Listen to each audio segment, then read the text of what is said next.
I'm standing in the middle of the room wearing this extravagant dress and a glittery mask.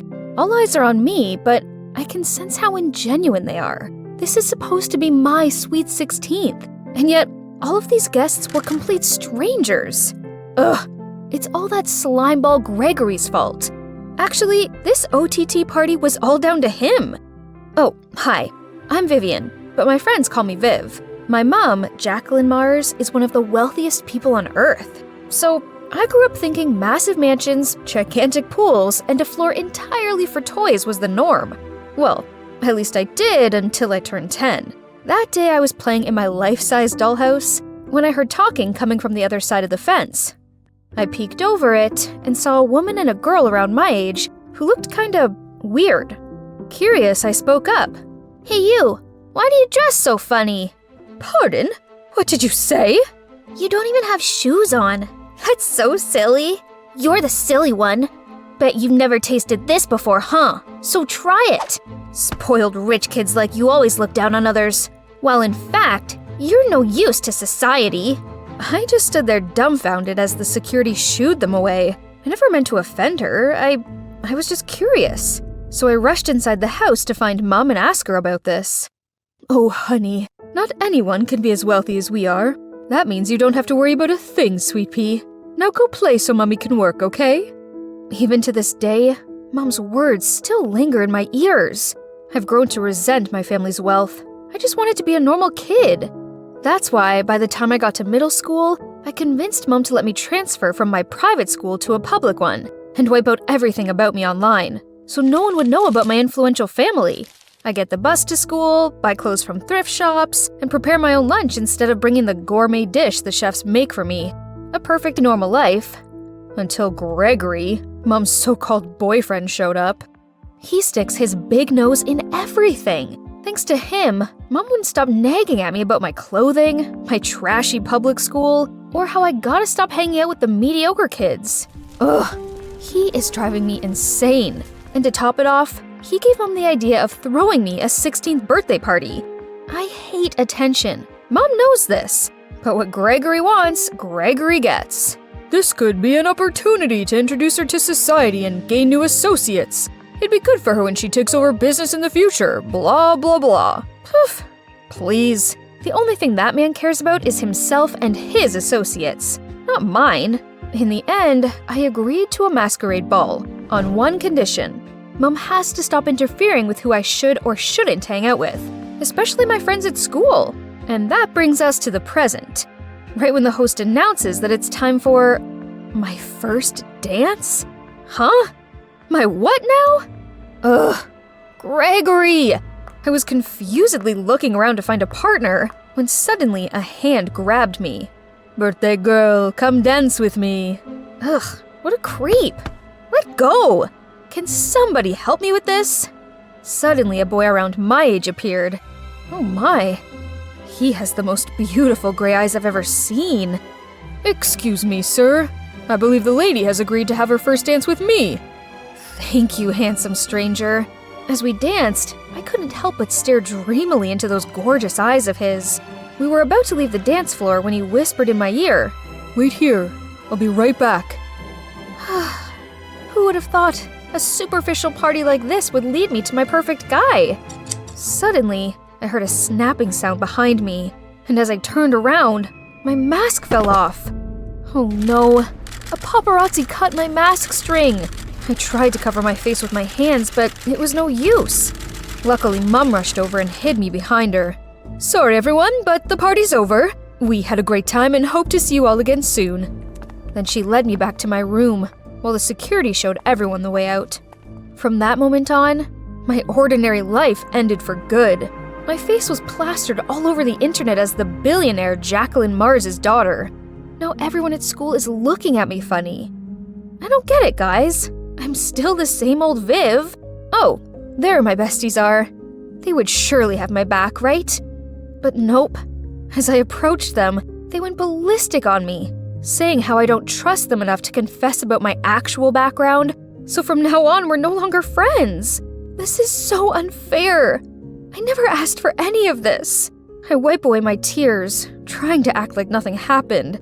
Huh? What's this? There's a note lying on top of my books that says, "Hey, it's me, the guy from your birthday party. I'm so sorry for what happened to you. If you need anyone to talk to, text me anytime." "Oh, so he's from our school? Wow. Just when I thought no one's there for me, he showed up again. But there's no name, though. Is he still playing this mysterious game? Okay, I'll just call him my masked knight then." From that day on, we texted non-stop. He just gets me. My family situation, my friends, everything. One time, he even secretly slid a Blackpink concert ticket in my bag, since I once told him that I was their diehard fan. Another time, he sent me a gift card to my all-time favorite ice cream store, Ben & Jerry's, just to cheer me up on a bad day. Aww. This ice cream tastes delicious, but I can't help wishing the masked knight was here with me. All I know is he has the most beautiful gray eyes and gorgeous black hair. Oh, speak of the devil.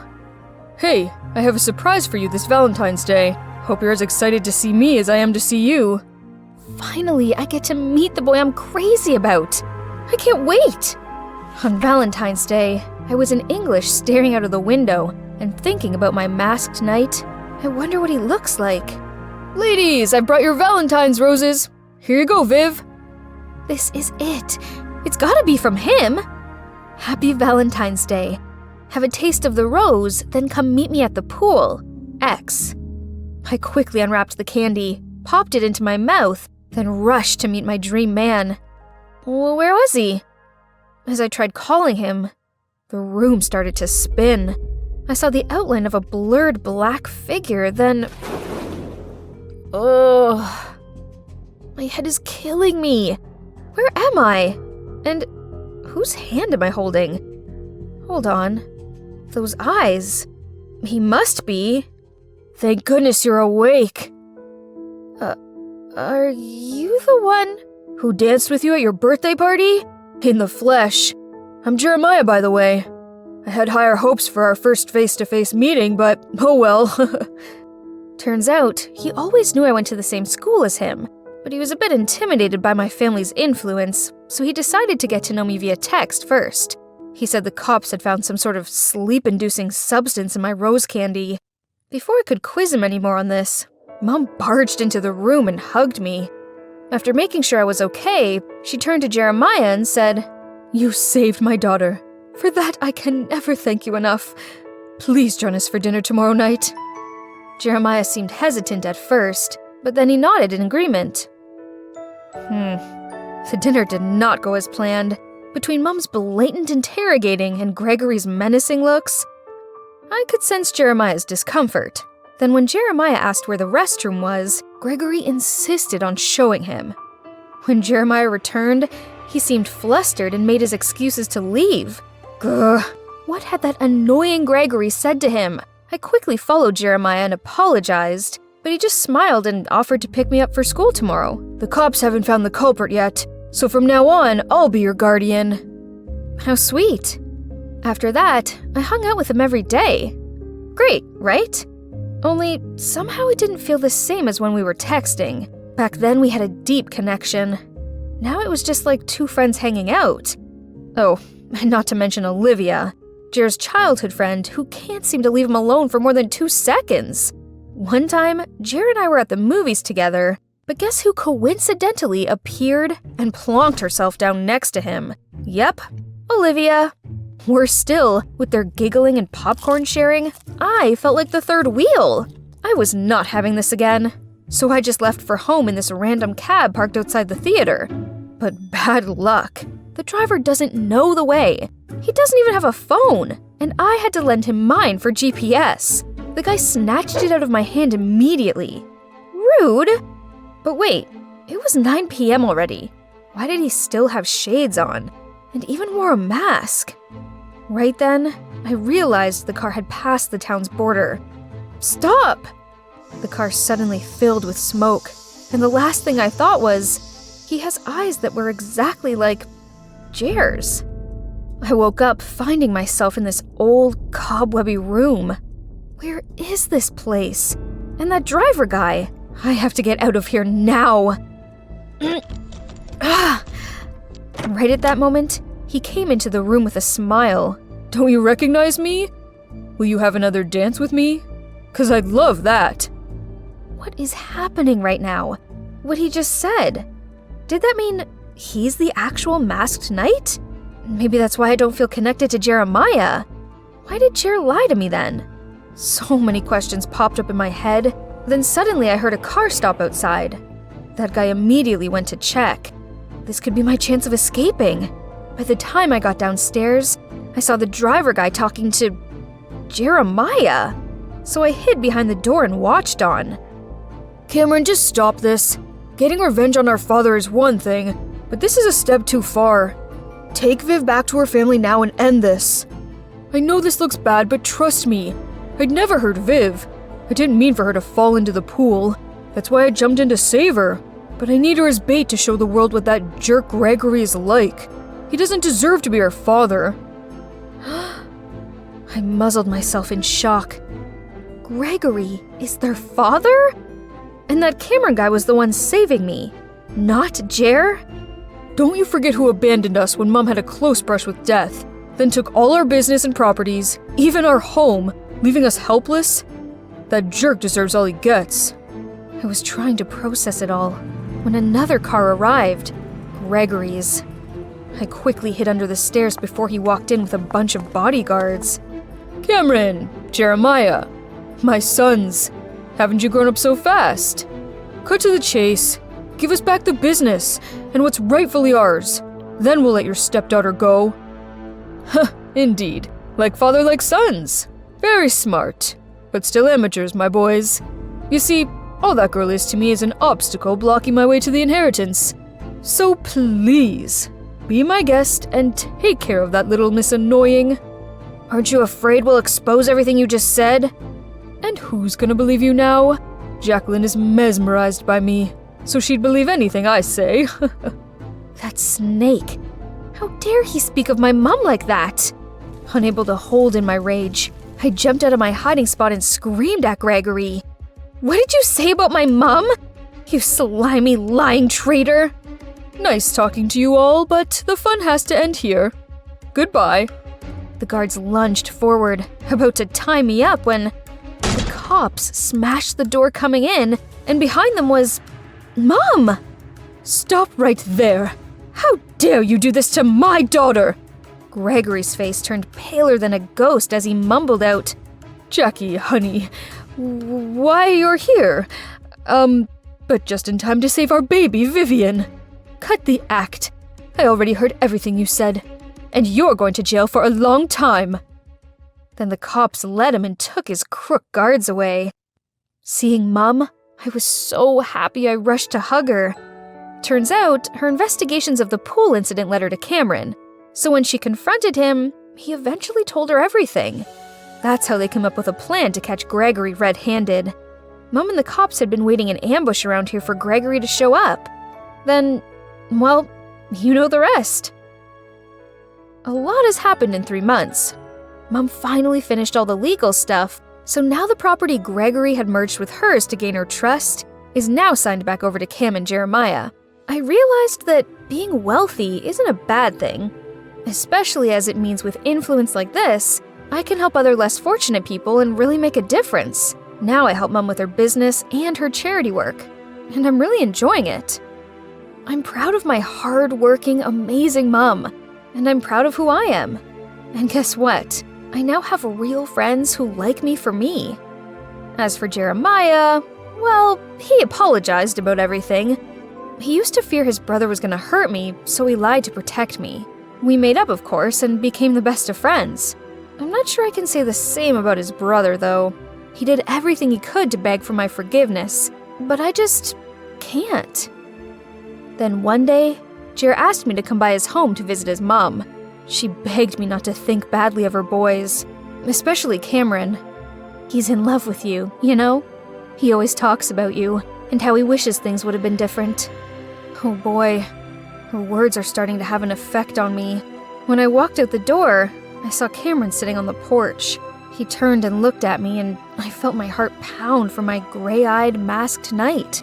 So, taking a deep breath, I walked over to him just as the sun was setting.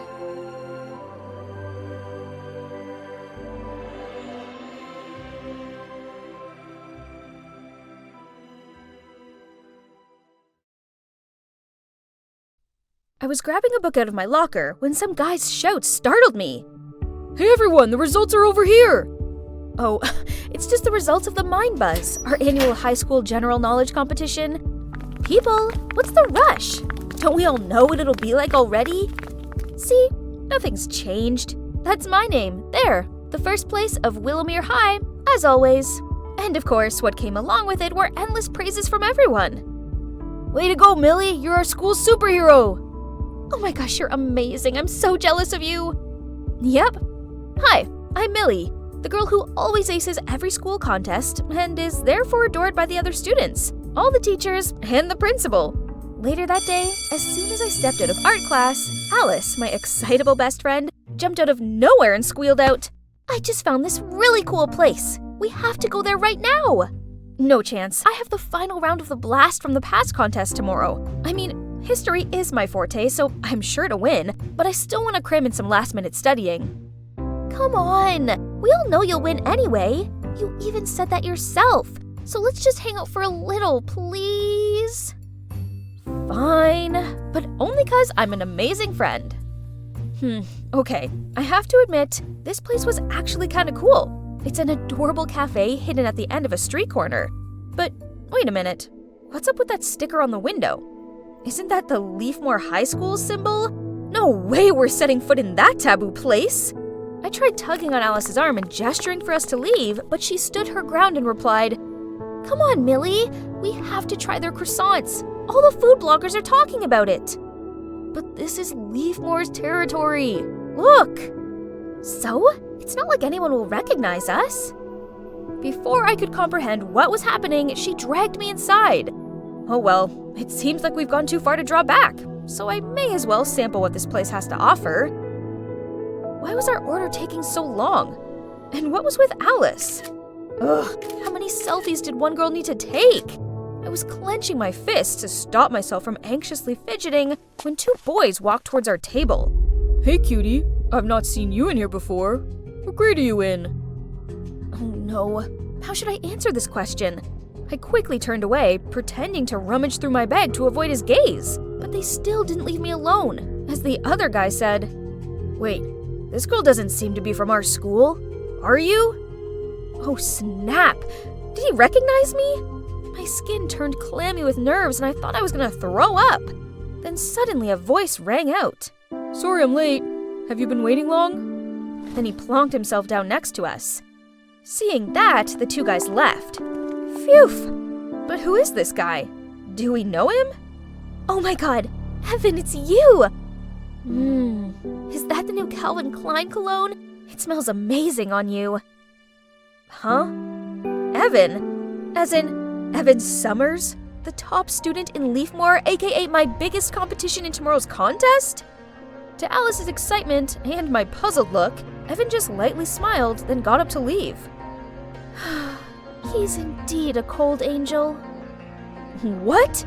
All he was to me was arrogant.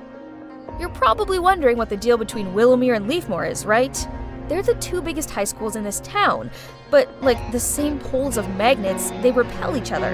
The two schools have been rivals since forever, competing with each other from academic achievements to collective activities. In competitions organized by the town, such as marathons, Halloween decorations, or even cooking contests. And of course, the students from both schools despise each other so much that we have boundaries in town. For example, this cafe is only for Leafmore students, while only Willowmere students are allowed in that bookstore. Breaking these rules could lead to outright carnage. The schools take this super seriously. Hence, there's even a rule saying we can't interact with each other. And dating is a real no-no. You see, as the top student in Willowmere, I can't let anyone find out I've stepped foot in Leafmore territory, as if they do, my life won't be worth living. And also, because of my #1 position, I have a responsibility to help my school win as many prizes as possible. And this history contest is no exception. I anxiously waited for the host to announce the results. And the last 20 points go to Leafmore High School, which makes them the winners of today's contest. From the other side of the hall, the Leafmore students erupted into applause, and they all charged at Evan and hugged him. Seeing the arrogant Evan with a triumphant face made me even more upset. "Congratulations, you were amazing!" "Alice, we lost. Only by 5 points. Second place is still good, but it was me who was defeated by that Evan." Poor Alice is still trying to keep her shy smile at me. I didn't want to take it out on her either, so I quickly left. The next day I was walking along the school corridor, minding my own business, when I passed a group of students gossiping about me. Poof, she defo lost the quiz on purpose. Yeah, her question was so easy. Everyone knows that the first US dollar was printed in 1862. Why were they saying such mean things about me? I tried my best to ignore their jibes and distract myself with my phone, but what is this? Someone had uploaded a picture of me, Alice, and Evan all sitting together in that cafe the other day. Oh no. And worse still, from this angle, we all looked kinda close. Furious, I went to leave, but Polly, this annoying girl, blocked my way and mocked me. "Millie, if you don't like this place, you could have transferred schools. Losing to Leafmore on purpose is just embarrassing." "I did no such thing. Not that it's any of your business." I hurried away from her and her smirking friends. The problem is, it seemed like the entire school had seen that picture and concluded that I'm a traitor. At least things couldn't get any worse, right? Wrong. My bad luck continued when I got my English Lit essay back. A B-. This can't be right. I never get anything lower than an A. Ever! I was checking through my test when suddenly there was an announcement on the speaker, asking me to come to the principal's office. "Millie, you're usually such an excellent student, but I've received some unpleasant news about you recently, and your grades are slipping significantly." I could only stare down at the floor and mumbled, "I'm really sorry." I'd never been scolded by the principal before. This was the worst day of my life. Miss Garcia was silent for a moment before she continued. "However, I still have faith in you, so I'm giving you one last chance to prove yourself. The town's hosting a Rube Goldberg machine camp and our school must win. Can you make that happen, Millie?" I forced a smile and nodded. "No problem, ma'am. The first prize will be ours. Trust me." This is my chance to show everyone that I'm devoted to this school. However, there's one teensy tiny problem. Physics is not my forte. It's alright, I just gotta do my best, right? I spent the next 2 weeks planning, researching, and testing out ideas with my group. We finally managed to create the perfect Rube Goldberg machine. It includes 15 genius steps to complete the final task. We're surely gonna secure all these bonus points. Finally, the camp weekend arrived, and I was super stoked to show off my team's entry. Tomorrow will be it. I'll get Willomir's name back on top again. Then suddenly, Miss Garcia tapped my shoulder and gestured me over to an empty corner and worriedly said, "Leafmore's machine is highly praised by the judges. At this rate, they're most likely to win, and that'll mean humiliation for us." "Don't worry, I'm trying my best. We'll add some extra magnets and springs." "It's no use. The only way we'll win over Leafmore is if their entry encounters problems." She sighed, then turned to leave. Feeling deflated, I stared down at my feet. That's when I saw a pocket knife, with Miss Garcia's name printed on it, lying on the ground. I picked it up and called out, "Miss, you dropped your knife!" But Miss Garcia didn't stop walking or turn back, and just did a snipping gesture with her fingers. Could it be that Miss Garcia meant... Yep, definitely. That's the only way. So that night, I waited until everyone else was asleep, then I snuck into the gallery and cut a piece of wire holding the light bulb of Leafmore's model. That should be enough. I was about to leave the room when suddenly the lights came on. What are you doing here? You just did this, didn't you? Yeah? So what? Go ahead, tell on me if you want. This is all so meaningless. Then he sat down and started fixing his model. Huh? What's meaningless? Good God, he's so full of himself. Fine then. Just you wait, Evan. I'll beat you with my own talent. Let's see if you'll still be Mr. Arrogant then. It was my team's turn, and for the first 3 steps, the Rube Goldberg machine worked quite smoothly. But when it came to the fourth step, suddenly the wooden slide collapsed, causing the marble to fall to the ground and the machine to stop working. We all stared at each other in panic. No, this couldn't be happening! We tested it many times this morning and it had worked perfectly fine. I rushed over to check what was wrong with the machine, but I struggled and couldn't find a way to fix it. When suddenly a voice said, Let me see. I looked up. It was Evan. I stepped aside to make room for him, when suddenly Ms. Garcia appeared. I see what's happened here. Clearly, Leafmore High knew the only way they'd win was by sabotaging the best entry. The whole hall started to stir, but I felt my skin prickle with unease. I didn't think this was Leafmore's doing. Look at Evan. He didn't even bother telling the judges about last night's incident. Immediately after that, Leafmore's principal, Ms. Harris, said, Ms. Garcia, you can't go around accusing us without proof. Clearly, you're the one who feels the need for underhand tactics to win, not us. Then she held out her phone and circled the crowd so everyone could see. I gasped in shock. There on the screen was a picture of me standing next to Leafmore's model with a knife. Miss Harris continued. Seeing as we managed to fix it in time, we decided not to mention anything else about it. But then you dared to accuse us. The crowd glared and tutted at me, and I longed for the floor to swallow me whole. I put blood, sweat, and tears into creating our model, and now people just thought I was a cheat. The worst part was they were right. I was one. The jury went off to discuss this. Then they announced their conclusion. Willowmere had been disqualified. Immediately, Mrs. Garcia piped in. This is hardly fair. That was the action of one individual, not the whole group. I assure you that Millie is no longer on the team, so let my school continue to compete without her. I froze in shock. How could Miss Garcia do this to me? It had been all her idea, hadn't it? She'd given me the knife. The realization of what just happened hit me, and I fell to my knees and burst into tears. All that hard work, and for nothing. Even Alice hugging me in comfort didn't release me from my gut-wrenching, sinking feeling. Then to my surprise, Evan said, Mrs. Garcia, can you explain why I found this knife with your name engraved on it next to our model? He raised the knife up for everyone to see. Oops. In all the stress of last night, I must have dropped it. Miss Garcia turned ghostly pale and everyone started to buzz about it. I can't believe you colluded with your students to do this. You're no different from her. Last night, Miss Harris instructed me to tamper with Willowmere's model, but I refused. As if we win, I wanted it to be fairly. The whole hall once again began to stir and gawped on amazed as Evan continued. I'm so tired of the petty feud between our schools. It's so dumb and meaningless. The jury went off to discuss this further and came back with a new announcement. Both schools were disqualified. It's shameful. But, well, it's for the best. We really don't deserve to be here. Oh boy, that sure was eventful. The scandal between the two schools was hot gossip in the town for days. They even brought it up at the monthly town meeting. That's when the truth came out that Miss Garcia and Miss Harris had history. They were in the same year at school and were fiercely competitive against each other. So, years later, when both of them became principals of the two schools, began this whole feud war. In the end, both principals were forced to leave their positions. So, now what? Well, there aren't any dumb rules about where I can go anymore, which is good, because I actually really like it here.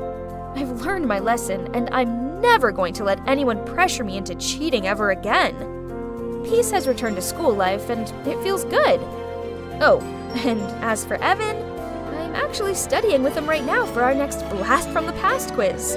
Only this time, I'm definitely going to beat him.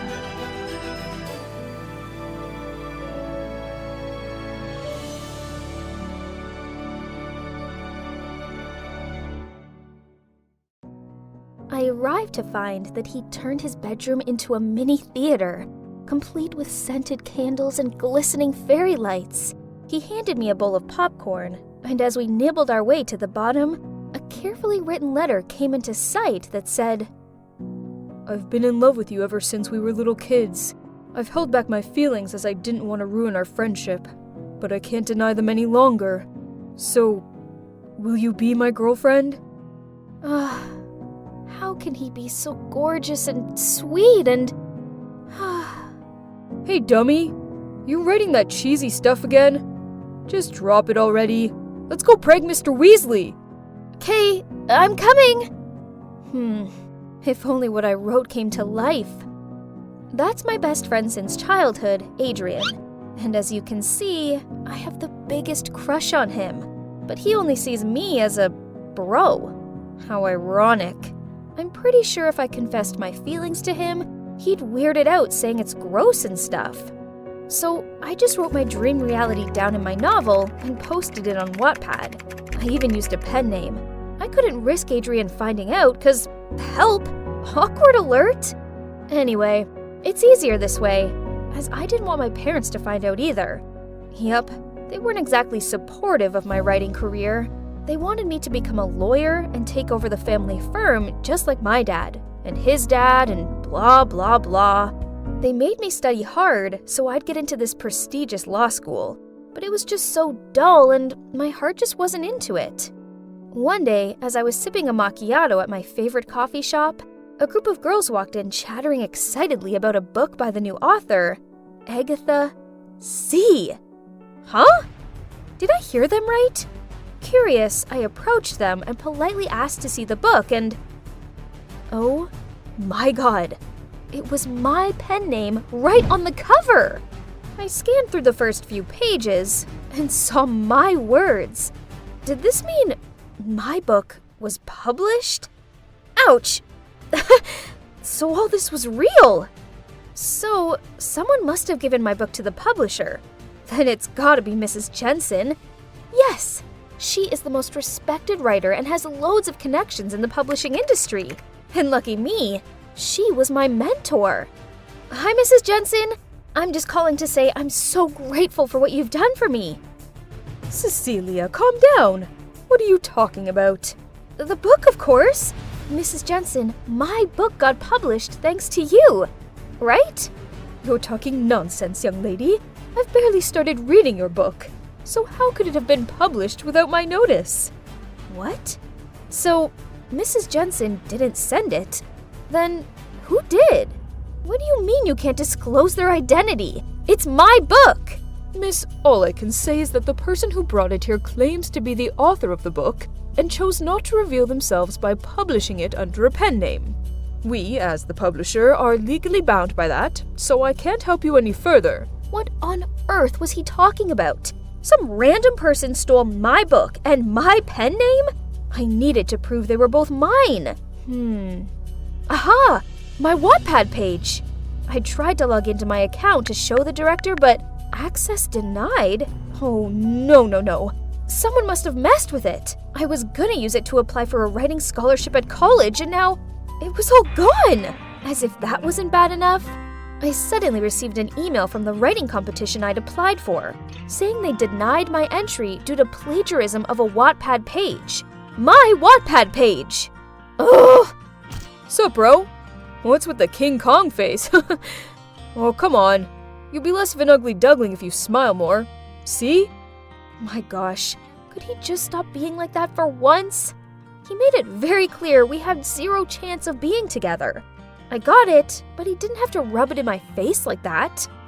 Fine then, he'd never have to see me again. After that, I was determined to transfer to another school by the next semester, one that would appreciate my writing talent. Somewhere like Eastwood Academy. It's a school full of literature records. Besides, I happen to know someone there. Lewis, the president of the literature club, and also an uprising star in the writer world. He's not only super talented, but incredibly nice too. He'd help me loads with my novels. But getting into that school would be tough. So, every day, with my game face on, I buried my head under stacks of books, while Adrian tried his best to distract me. One time, he told me to ditch class and go see the new Batman movie with him. I'd waited months for that movie. But no, I'd got to get my head in the game. Adrian didn't give up that easily, though. Only, right at that moment, the teacher appeared behind his back, yanked his ears, and gave him a ticket to the detention room. There went the Batman movie for him. Another time, he came up with a prank for Mr. Jones, the PE teacher who made him run 10 laps around the school for being late. But, sorry, the new Cecilia ain't got time for any of his childish stuff. So when Adrian gave me Mr. Jones's phone and told me to hide it away, I just calmly handed it back to him. As Mr. Jones returned to the teacher lounge, he saw Adrian pouring some liquid into his tumbler, and that's how Adrian got himself 2 detention tickets. After that, Adrian finally noticed that I had been acting differently. Cece, what is up with you? You keep ignoring me. Are we not friends anymore? Don't call me Cece. I'm still mad at you, okay? So, yeah, I want to transfer to Eastwood Academy. You know, Lewis's school. Oh, I see. Stop the act. I know it already. What? Did he know that I like him? Had he read my book? You like Lewis. Huh? Oh. Phew. But hang on. He really thought that? And was he annoyed? Interesting. Yep. In fact, he asked me out to dinner this Saturday. Really? Okay then. I'll go with you. Can't trust this guy. And so, Adrian tagged along. He kept complaining about how I dressed up all pretty for Lewis, and how he had the nerve to be late. So, this is what he's like when he's jealous? Kinda cute though. As Lewis arrived, he gave me a big hug, and I could feel Adrian's glare behind my back. I sat close to Lewis and giggled at everything he said. He immediately got what I was trying to do, so he acted along, putting his arm around my shoulder and slightly stroking my hair. At one point, I even helped Lewis take a fallen eyelash out. And oh boy, Adrian couldn't help but lunge forward to separate us. Right at that moment, I heard a familiar voice from behind. Cecilia? And who are these young men? Lewis? Oh, hi, Mrs. Jensen. What a small world. You know Lewis too? She didn't answer my question. Instead, she gave me a stern look, then dragged me outside. Cecilia, what are you doing with that no-good traitor? You mean Lewis? Who else? He was heavily criticized and boycotted by the whole writers' community. I strongly suggest you give him a wide berth. Oh my. I had no idea Lewis had such a bad reputation. He was always so kind to me, unless this was just an act because he wanted something, like my novel. What if he was the one who stole it? This was not good. I rushed back to my table, quickly said goodbye to Adrian, then dragged Lewis away. Did you or did you not steal my book? What? No! Did Mrs. Jensen tell you that? Turns out, he used to be Mrs. Jensen's brightest mentee. Then he fell in love with her daughter Demi, and they started dating behind her back. But then out of the blue, Demi suddenly broke up with him. Heartbroken, he cut all ties with her and her mom. But Mrs. Jensen took offense at this and had been on his back ever since. Gosh, now my head was spinning. I had no idea who to trust. Come to think of it, back in my mentee months, I also lost one of my manuscripts. I sorta ran into a dead end with that one, so I didn't do any digging, but it can't be a coincidence, right? It must have been Mrs. Jensen who stole them. No way! She's an incredible writer. Why would she do something like that? There's no better explanation for this. Don't worry, I've got a plan to expose her for the stinking thief she is. He then called the publisher, pretending to be some big-shot producer, and asked them to arrange a meeting with the author of my stolen book, as he'd like to produce a high-budget movie based on it. Brilliant, isn't it? We arrived at the rendezvous in awesome disguises and waited for this to play out. Our tension rose as the footsteps got closer. And then, standing at the door was, well, Mrs. Jensen. How could you? I trusted you! Cecilia? What's going on? Oh, drop the act. There's no movie. We only planned this trap to expose you for the book thief you are. Mrs. Jensen persistently denied our accusations and claimed she was only here because her daughter arranged a big surprise for her. Then Lewis and Mrs. Jensen started quarreling with each other and it all got messy. Stop!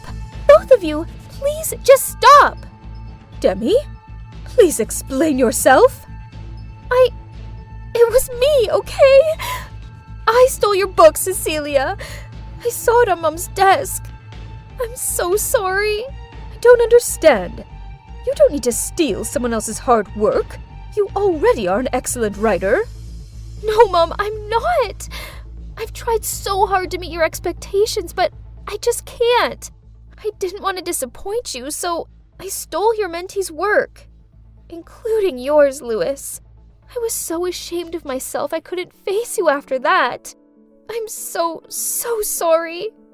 Lewis let out a long sigh, then pulled Demi in for a hug and comforted her. Right at that moment, Adrian barged in and grabbed Lewis's collar. You jerk! You were flirting with Cecilia a day ago, and now you're canoodling with another girl right in front of her? Adrian, stop! It's not what you think. Then I led him out of the restaurant. Turns out, he saw me leaving the house with Lewis looking all weird, so he decided to follow us here. The truth is, I don't have a crush on Lewis. I was just trying to see if you think of me as more than just a friend. Well, I do like you. Like, a lot. But I don't want to risk our friendship. I can't bear the thought of not having you in my life, so I figured it'd be best to treat you as one of the guys. Guess what? I like you too, idiot. So, what do you say? Yeah, let's give it a shot. But you have to promise me if things don't work out, we'll still be friends, okay? Promise. Then we pinky swore just like when we were little kids. Only this time, he pulled me in for the best kiss ever. Finally, my book's mine again. And guess what? It has just become the #1 bestseller novel according to the New York Times. This calls for a celebration. Adrian, will you help me with the guest list for the party? Sure, sweetie. Who do you want to invite? Now, let's see. There's my parents, who were so impressed with my independent work that they're now letting me follow my writing dreams. There's also Lewis and Demi. Aw, they make such a cute couple. Demi decided to start over with her writing career, this time without the pressure from her mom. And with Lewis's help, she's got a bright future ahead. And last but not least, Mrs. Jensen, who's now fully supportive of her daughter's career and her relationship with Lewis. I guess it's a happy ending for both my novel, me, and everyone I care about.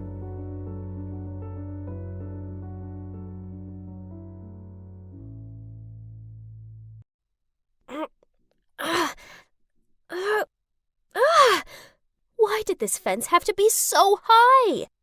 Oh no, that didn't sound good. It was time to get out of here. But, I seem to be stuck. Suddenly, a security team was blinding me with a flashlight and telling me not to move. Not that I could anyway. They dragged me down. Then the next thing I knew, I was being pushed into a chair and interrogated by security guards. But all they got out of me was silence. A few minutes later, Mr. and Mrs. Langston showed up. Yeah, they're the wealthy couple who owns this mansion. They're the people that I was looking for. I suppose I did owe them an explanation. I'm sorry for this disturbance, but it's not what you think. I saw your job advert for a housemaid, and I wanted to apply, but the guard said I was too young and refused to let me in. The thing is, my dad has a rare heart condition, and if he doesn't receive treatment soon, then chances are he won't make it. I really don't have any other choice. So, please can I have the job and also 6 months salary advance? Right at that moment, a girl my age fell into the room, peered at the Langstons, then started laughing. Carla, this is not acceptable. Aren't you ashamed of your appalling results for the Francis Academy entrance exam? You should be studying hard to redeem yourself, not out partying at this hour. This Carla girl just rolled her eyes at them, then wobbly walked off. I noticed Mr. Langston comforting his wife, who seemed to be in much distress at the girl's inconsiderate behaviors. So this must be their daughter then. They sure seem to take her education seriously. And she applied to my school. That gave me an idea. You know, if you want to improve Carla's academic performance, I can help you. They both gave me skeptical looks, so I showed them my academic records and told them how I was a valedictorian and had successfully scored a scholarship at Francis Academy. On hearing about my achievements, any apprehensions they had soon faded. And so, they'd come up with a plan. A risky one. They would pay for my dad's hospital fees until he fully recuperated if I took on the identity of Carla and flew to South Korea to study at an international high school there, while Carla would take my place and enroll at Francis Academy just as they wished. This deal sounded like the answer to my prayers, but I knew it would be tricky. Pretending to be somebody else in a completely different country was beyond my understanding, so I agreed to do it, but only on 2 more conditions.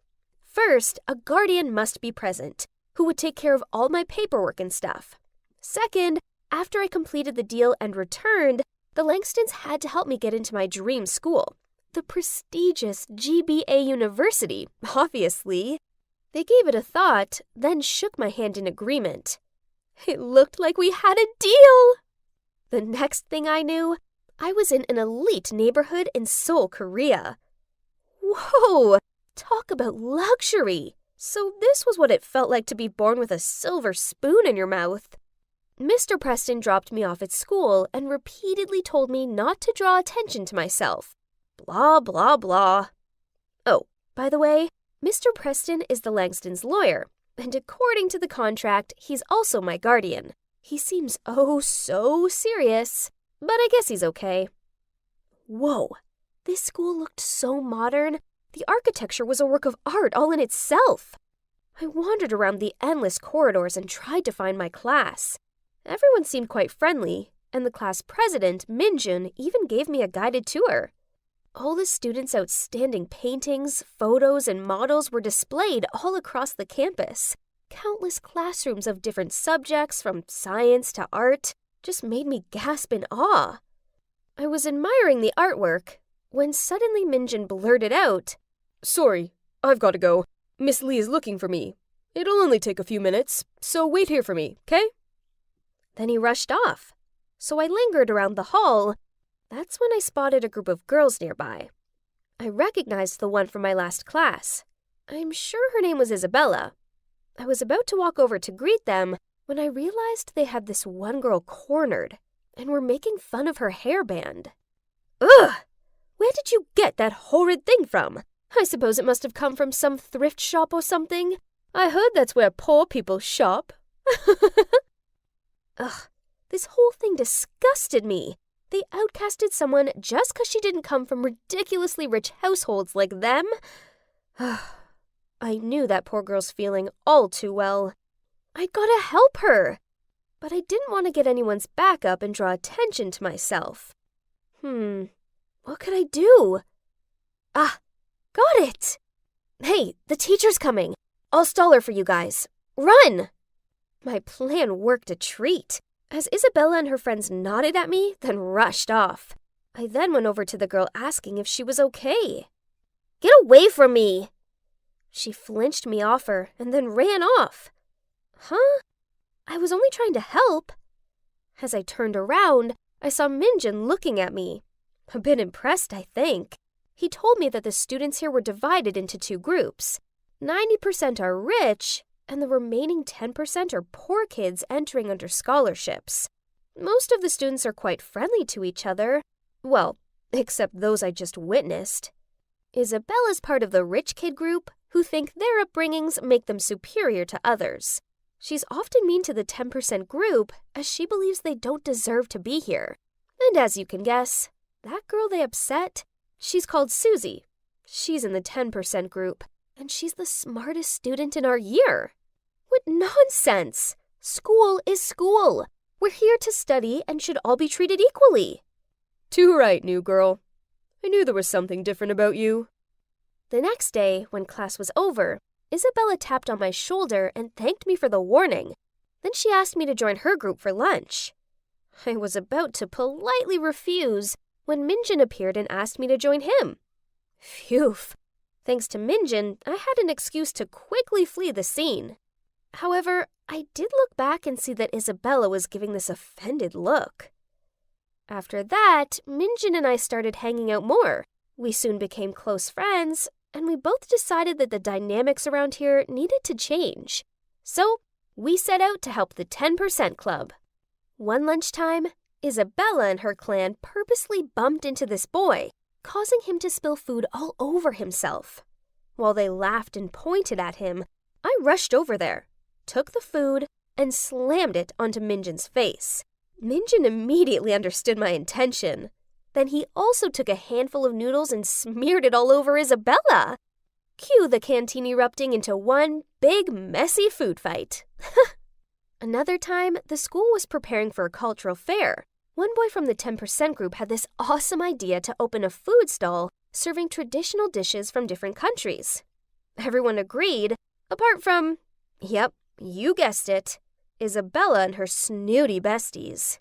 Such a peasant! Too used to working as a waiter to serve others, huh? I winked at Minjin. Then we stayed behind and secretly wrote Isabella and her friends' names on the list of participants and submitted it to the teacher. Now, they had no choice but to serve food at the super crowded fair. The funniest part was they finally got a taste of their own medicine when the 10% group made the most of ordering them around and complaining. Ew, this ratatouille is too bland. Add some more salt. And this milk tea is too sweet. Start a new batch with less sugar. I have to admit, I was enjoying watching the mean kids squirm. But I guess my enjoyment hadn't gone unnoticed, as afterward, Isabella approached me. Those peasant kids aren't at the same level as you and I. I suggest you put more care into who you choose to associate with, or you could end up being treated like they are. Whatever. I just rolled my eyes, walked away from her, then continued to hang out with my friends in the 10% group. Isabella and her minions gave me dirty looks, but due to the Langstons' name and fortune, that's all they could do. Just like that, my high school years passed by. I had some great friends. And guess what? Yep, I was now dating Minjin. I loved being here in South Korea, and I'd even grown fond of Preston, who, despite being a grumpy gut, now felt like family to me. I mean, don't get me wrong, I missed my family back home like crazy. But Dad was getting better now, and we regularly FaceTimed. As amazing as my life was now, deep down I always felt like I was living in a dream. None of this truly belonged to me, and everything would be over as soon as I left this place. And eventually, my last week here arrived. As I was studying for my last ever exam, the SAT, I received a message from an unknown number. I know your secret. Drop out of the test, else I'll expose you. What? Who could it be? I called the number and a distorted voice answered the phone. I begged them to tell me why they were doing this, but they just replied, You don't need to know. Just do as I said. Then they hung up. Luckily for me, Preston isn't just an amazing lawyer, he's also a tech genius. Thanks to him, we tracked down the location of the phone. I bet you're just as curious as I am to find out who it was. And now was the moment of truth. Huh? No way! Standing there looking startled was Susie! Why would she do this to me? It made no sense. I mean, I know we weren't friends, but I had nothing against her. Why did she despise me to the point of willing to ruin my life like this? Please let me explain. Ever since you arrived here, I lost my top spot at school, which means I've also lost a full scholarship to college. My family will never be able to afford it themselves, so I decided to investigate you. And that's when I found out that you were not the real Carla Langston, and you got paid by her parents to achieve all these academic records for her. I get why you're upset, but you didn't have to blackmail me. You don't strike me as someone who would do such a thing, so it's kind of disappointing that you did. I'm not. I'm a dead end, Irene. You have to understand.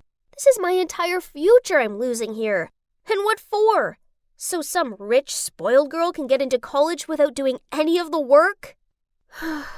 It seemed like I had a lot of thinking to do. In the end, I realized all I felt towards Susie was pity. This was all my fault, and it wasn't fair for someone as capable as Susie to have her entire future ruined because of me. So I had to be the bigger person here. I decided to ask the Langstons to give Susie the spot at GBA University, which was previously reserved for me as part of the deal. I mean, no worries. With this big brain, I could easily get in there on my own, right? And so, as soon as I was done with the test, I quietly left South Korea behind, without saying goodbye to anyone, including Minjin. Susie and I boarded the same flight back to the state. She couldn't help but thank me all the way there. And, well, let's just say, by the time the plane landed, we became good friends. But things didn't all go as swimmingly as I intended. It turned out Carla was even more negligent than first thought. All she managed to get was a high school diploma with shockingly bad grades. These were now my bad grades. My dream of attending a prestigious university was over. I'd just have to make do with a community college instead. A year flew by, and there wasn't a single day that I didn't think about South Korea or Minjin. I couldn't talk to him anymore. I promised the Langstons I'd cut all ties with my life there. I mean, Susie was the exception. One day while going out with Susie, she was showing me something interesting on Facebook, when we happened to scroll past a post of Minjin's, which read, "Finally I found you, the love of my life." My heart sank. Wow, it looked like he'd found someone else, while my heart still pined for him. But life still goes on, and a week after that, I was waiting for Susie outside of her college, daydreaming how this could have been my life. I saw a familiar face heading towards me. Was that Minjin? But wait! He was with a girl. Carla! Hang on, his Facebook post was about her? The love of his life was Carla? I couldn't do this right now, so I willed back tears as I took a deep breath and turned to walk away. But suddenly, I felt a hand pull me back. It was Minjin. It's really you! I finally found you! I've been looking ever since graduation, and then my information led me here and to... Me! Carla appeared next to him and smirked at me. Hey, who am I to stop the course of true love? So I told him your real name and helped him search for you. I mean, you're smart, so I figured you'd attend this university too. No, you messed up my grades, remember? Anyway, it doesn't matter anymore. I turned and looked at Minjin. I'm so sorry, Minjin. I wanted to tell you everything, but I couldn't. He took my hand in his and gave me this adoring smile. I found you. And trust me, right now, that's all that matters.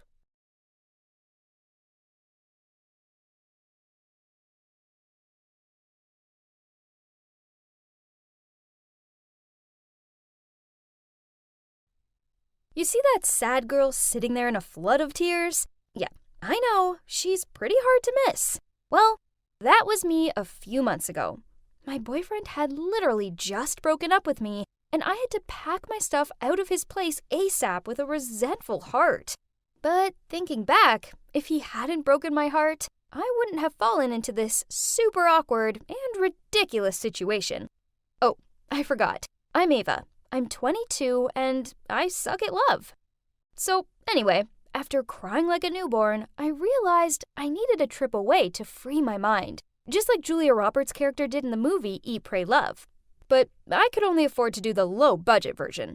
So I went on Airbnb and found a reasonably priced room to rent in this idyllic beach house. And it gets even better. The owner, Hazel, is out most of the time, so it would be like renting the whole house with the price of one room. Awesome! Reserved! I needed to get out of this emotional hellhole ASAP. As expected, Hazel wasn't home when I arrived, and I had to find the hidden key under a plant pot by the door and let myself in. And oh my, it was like stepping into a life-size retro dollhouse. From the chic furniture to the funky wallpaper, I loved it here. This Hazel girl has got some taste. Ooh, there was even a record player. If I'd have known, I would have brought my vinyls with me. But hey, her collection wasn't too shabby.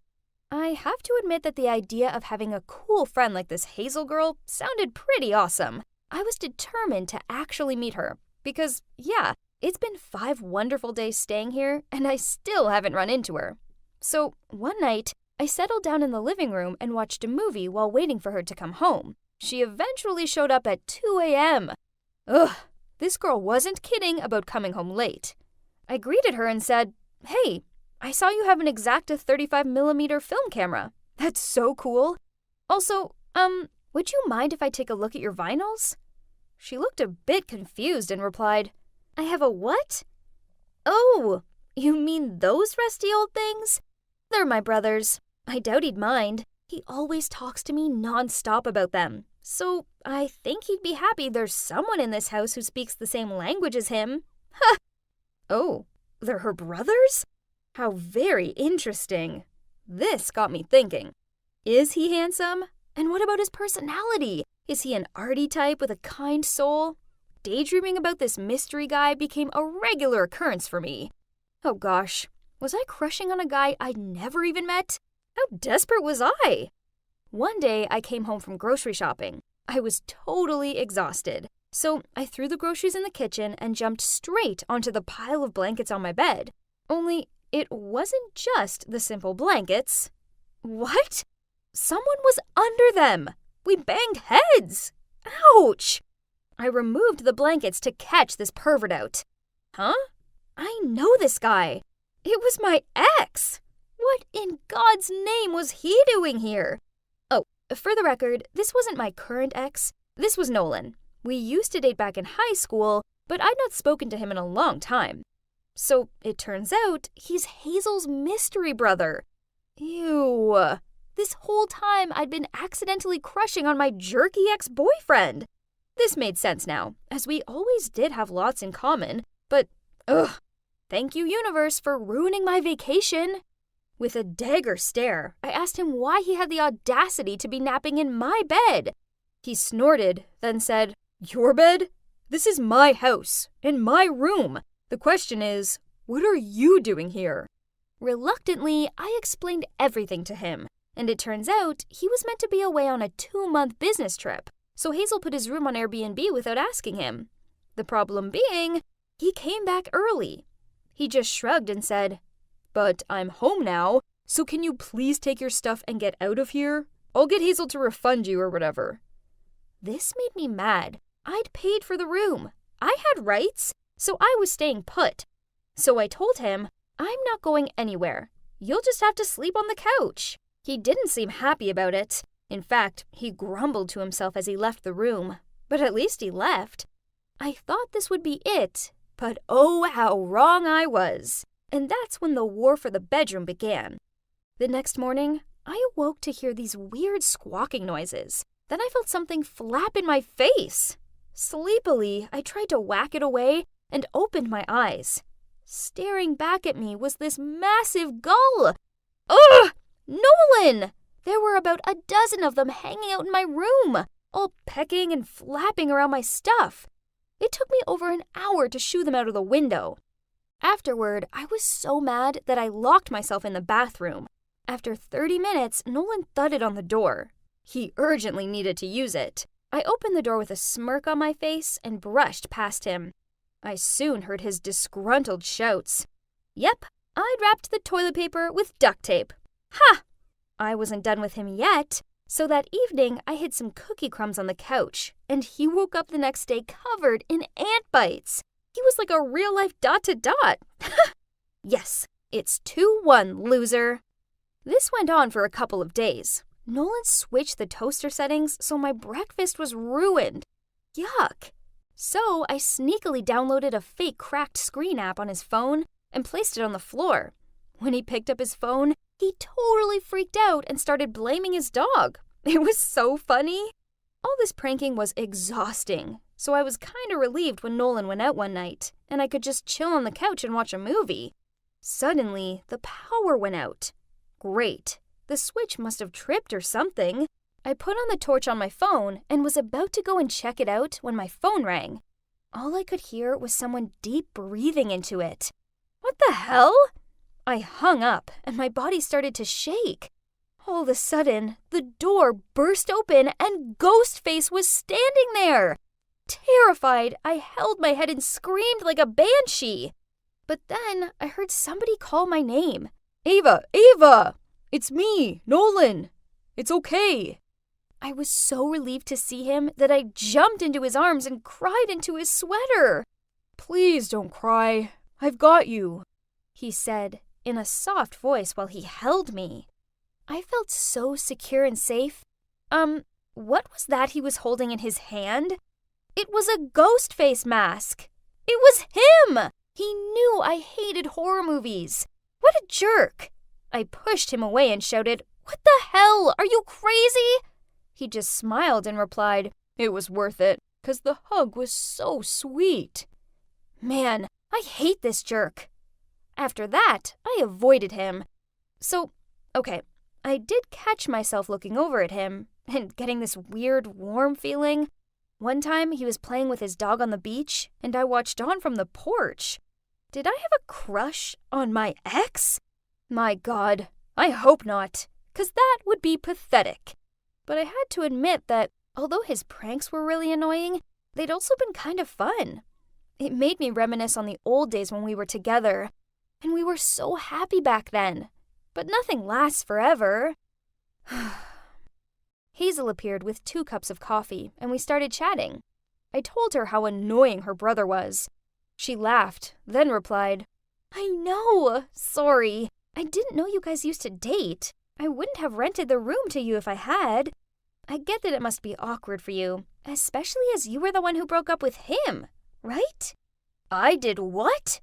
He was the one who broke up with me because he was moving away at the time and couldn't handle the long-distance relationship. And worse, he did it over a freaking letter. She looked at me confused, then said, "Oh, that's peculiar, as he told me he wrote you a letter telling you about his feelings. Then you shouted at him that it was over." I replied, "Part of his letter said, 'I love you and all, but this long-distance stuff is like madly scary.' So it kinda seemed obvious to me that he wanted to end things." She shook her head. "No, I swear he just wanted to tell you how much he loved you. But obviously, my dearest brother totally sucks at writing. What an idiot. I told him he should have let me proofread his dumb love letter." So it turns out our breakup had all been a misunderstanding. I mean, come on, who writes love letters anymore? Anyway, the past was the past, so I decided it was best to leave it there. Besides, I only had a few days left here. On my last day, I packed my things and said goodbye to Hazel. I had to admit that I was really gonna miss it here. Nolan was nowhere to be found. He must be celebrating 'cause he finally had his room back. Whatever, it's not like I needed to say goodbye to him. I took a cab to the train station. On the way, I couldn't shake Nolan out of my head. He needed to know the truth about the breakup. I couldn't let him think that I was a cruel person back then. "Stop! Turn around!" I shouted out to the cab driver. I ran back into the house. Hazel stared at me in shock. Why aren't you at the train station?" Oh, wow. I couldn't believe they wanted to get rid of me so fast. I was about to leave when Hazel continued, "Nolan just took a cab there to talk to you. Let me call him." Nolan answered the phone and asked me to meet him at a lighthouse nearby. Oh gosh, I was so nervous. What did he want to tell me? Maybe Hazel had told him about our convo the other morning. I spotted him. He was holding something. Gee, I hoped it wasn't another letter. He blushed while looking at me. Then he said in a shy voice, You forgot something in my room." Then he handed me a bag. I opened it, and there was my lingerie. Oh, great. How could I forget them? So he wasn't going to tell me anything. But wait a minute. These weren't mine, and they still had the tags on. He giggled and said, "Sorry, I swear that was the last prank. I just needed a reason to see you. Hazel told me everything. I don't blame you for our breakup. I blame my poor writing skills. The point is, I love you. I just love you. You're the only girl I've ever loved. Still to this day. I've never loved anyone else." Oh gosh, I couldn't believe it. Although I was pretty sure he'd just quoted that from a movie or series or something, as we all know he sucks with words, and it sounded familiar. Anyway, I threw the bag of lingerie in his face and then wrapped my arms around him. So, from then on, the room war stopped. Not because I was leaving, but because we became roommates. Let me tell you this. Actually, there's not much to tell. Only, when your boyfriend writes you a letter, please make sure you read it very carefully. Actually, scrap that. Just tell him to get with the times and to text you.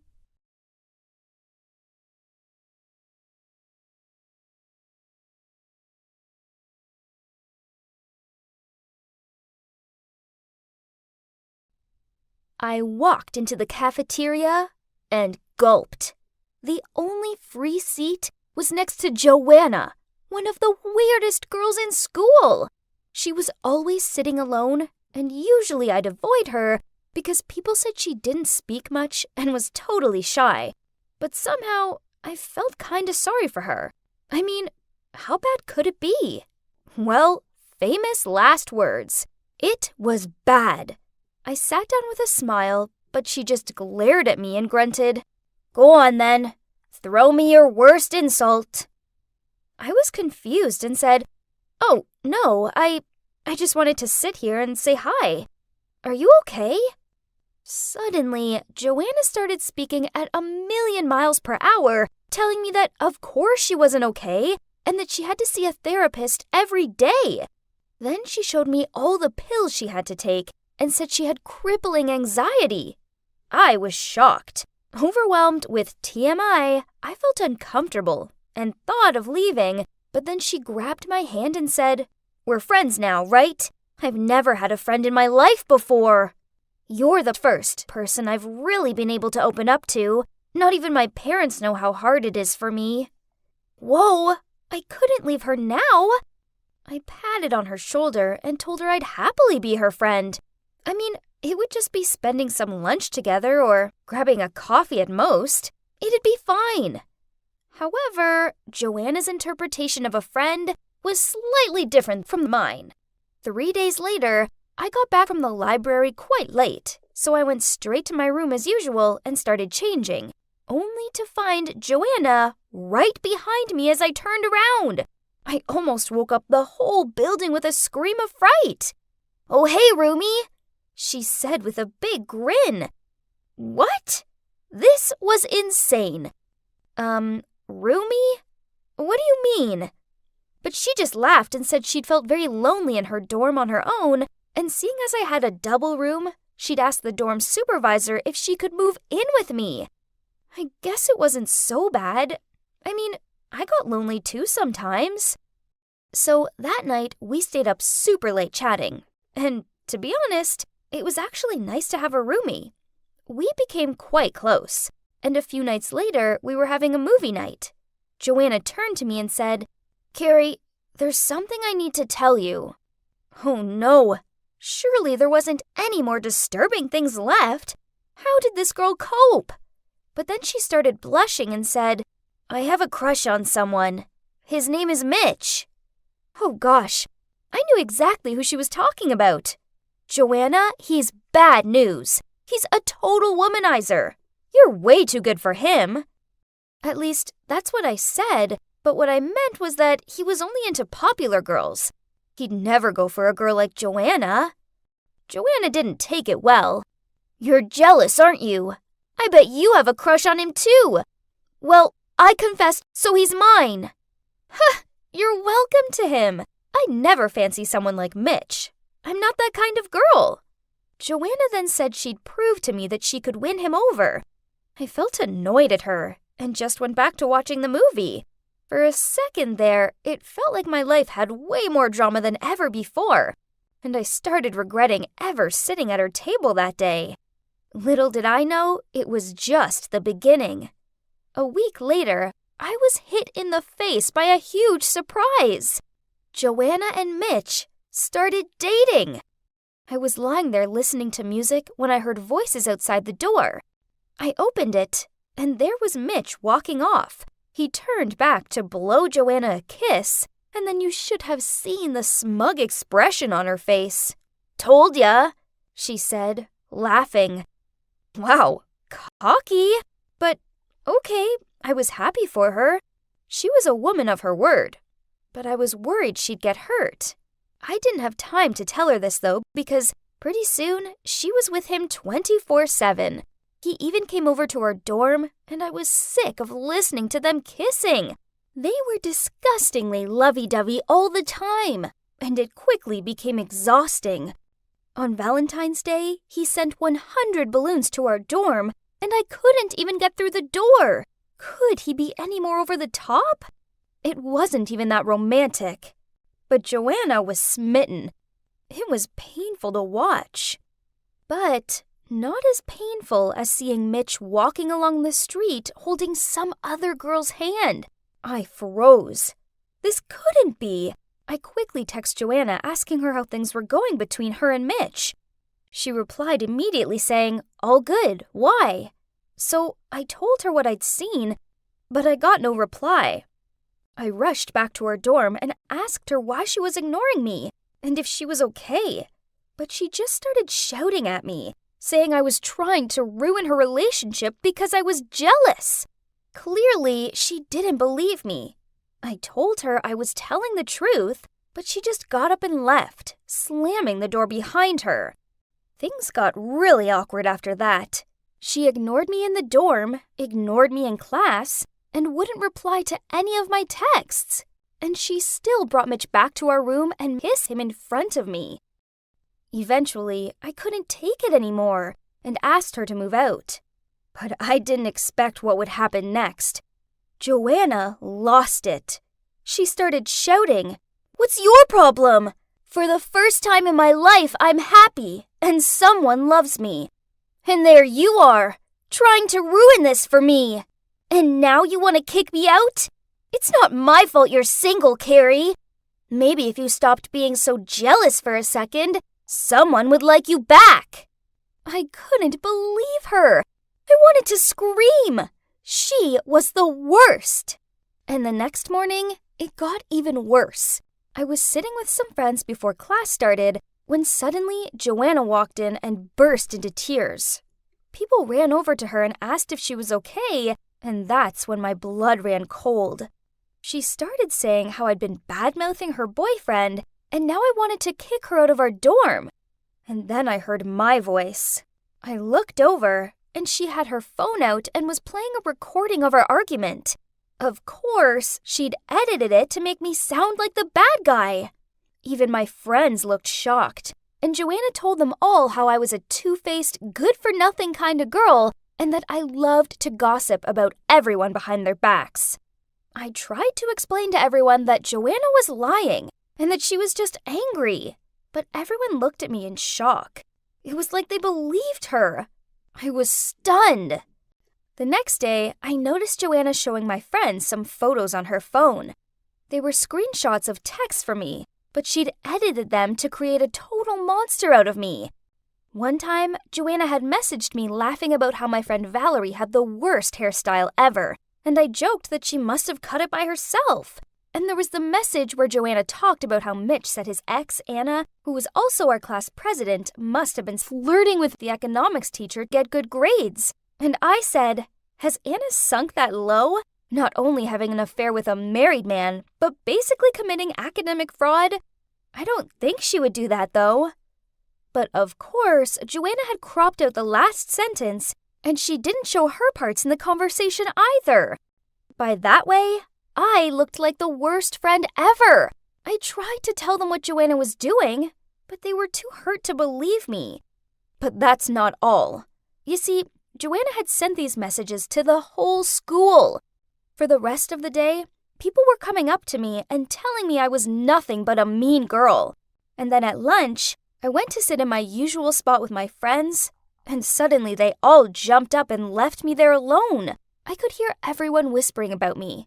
And then the most popular girl, Amy, came over to me and said I was a disappointment to this college, and I didn't even deserve to be here. I couldn't hold back my tears, so I rushed back to my dorm. But standing there with her arms folded, blocking the door, was the dorm supervisor. She said that she'd received reports about my behavior and that I had 1 week to move out of the dorm. I didn't understand. What had I done? Apparently, people had told her I wanted to get her fired. And then I remembered Joanna saying those exact words and asked me how she could report to the manager. So I'd sent her a text explaining how to report her. Oh my gosh, she'd even used that against me? This was too much. I went to find Joanna. I was furious. She was ruining my life. When I got to class, I planned to show everyone our full chat conversations, unedited. But I didn't get the chance because Joanna was sobbing hysterically, and everyone was comforting her. She was saying how living with me was torture, and that she had to take medication to deal with me. Enough! How dare you! I screamed. Why are you doing this to me? What did I ever do to you? Joanna, of course, started crying even louder, and everyone stared at me like they wanted to kill me. I walked out of there feeling completely empty. I'd lost my friends, my dorm, my reputation, and every last bit of dignity, all because of that snake. I still didn't know what I'd done wrong. The more I tried to understand it, the more everyone defended Joanna. It was useless. No one listened to me. Eventually, I ignored them all, moved out of the dorm, and acted like Joanna didn't exist. Fortunately, I made some new friends that loved and trusted me and never twisted my words. As for gossiping about me that everyone else still did, I learned to block it out. And then about 4 months later, I got an email from Joanna. I was shocked. She said, "Carrie, I'm sorry. You were right all along. Mitch was cheating on me, and I should have listened to you. Please forgive me. I'm begging you. I'll do anything to make it up to you. I'll confess to everyone. Please, let's just be friends again. I miss you." Ha! Not in a million years. I deleted the email right away. There was nothing that she could do to ever make it up to me. She'd ruined my life, and I was done with that toxicity. Good riddance.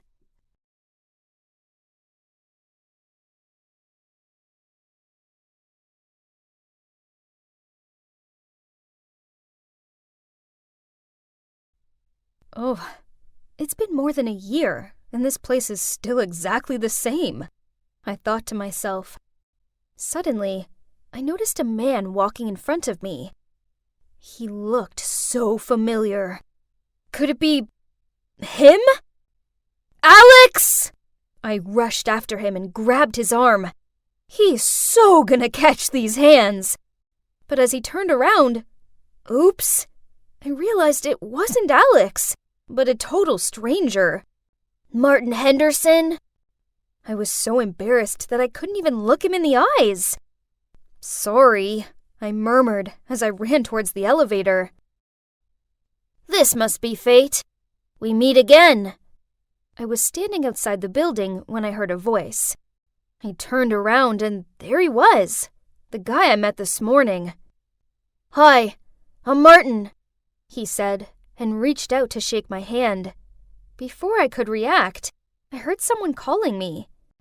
It was Tom, my best friend from Vietnam. I had a lunch date with him, but I'd almost forgotten. "Oh, I'm Lindsay. Great seeing you." Then I quickly said bye to Martin and rushed over to Tom. "Lindsay, how's your new job going, and who is that guy back there?" I felt so sad as he asked me this. I don't actually know him. He just looks so much like someone from my past. Tom rolled his eyes. "Someone from your past? Oh, come on. Don't tell me it was that pathetic boyfriend of yours who abandoned you in Vietnam." Well, what could I say? Despite what Alex did to me after all this time, I still couldn't get him out of my head. Tom could clearly sense that as he said, "Honestly, Lindsay, you need to get over him. He was a total jerk." Suddenly, all of the memories of our time together came flooding back. A year ago, Alex and I had gone on an adventure to Vietnam together. We'd been planning it for ages, and it would be a long one, since we wanted to explore the country as much as possible. At first, everything was going to plan, but then, one morning, a stupid argument led us to a big fight that got Alex so angry that he up and left. I thought he just needed to blow off some steam and then he'd be back, so I just carried on with the trip on my own in the meantime. But days quickly passed, and there was no sign of him. And ever since then, I haven't seen or heard from him. It's like he just disappeared into thin air. Anyway, I had to pay for everything on the trip by myself, including stuff that we reserved for two. So I quickly ran low on cash. And what's left in my bank account couldn't afford me a trip back home either. So I asked my mom if I could borrow some. And that's when she told me what had happened. My family was in huge trouble due to some food scandal at their restaurant. The case was really serious, and they'd gone totally bankrupt. So my mom just told me to stay put in Vietnam for a bit, until things had calmed down. Well, that's how I ended up being stuck in Vietnam for a whole year, and the rest is history. I turned to Tom and smiled. He'd been so good to me. Tom, thank you for helping me find a job back then. You're a lifesaver. Tom grinned and said, No, I should thank you. Actually, you're the reason why I strive to be here in the US getting my master's degree. And you know what? I still want to be the one by your side. Always. Geez, it was a bit awkward. I didn't know what to do but force a polite smile. Yeah, I could tell he had some sort of feelings for me, but I only considered him as a best friend. And look, at the moment, I had enough on my plate already. So here I am now, at the company that used to belong to my family to help my parents solve this scandal with the restaurant.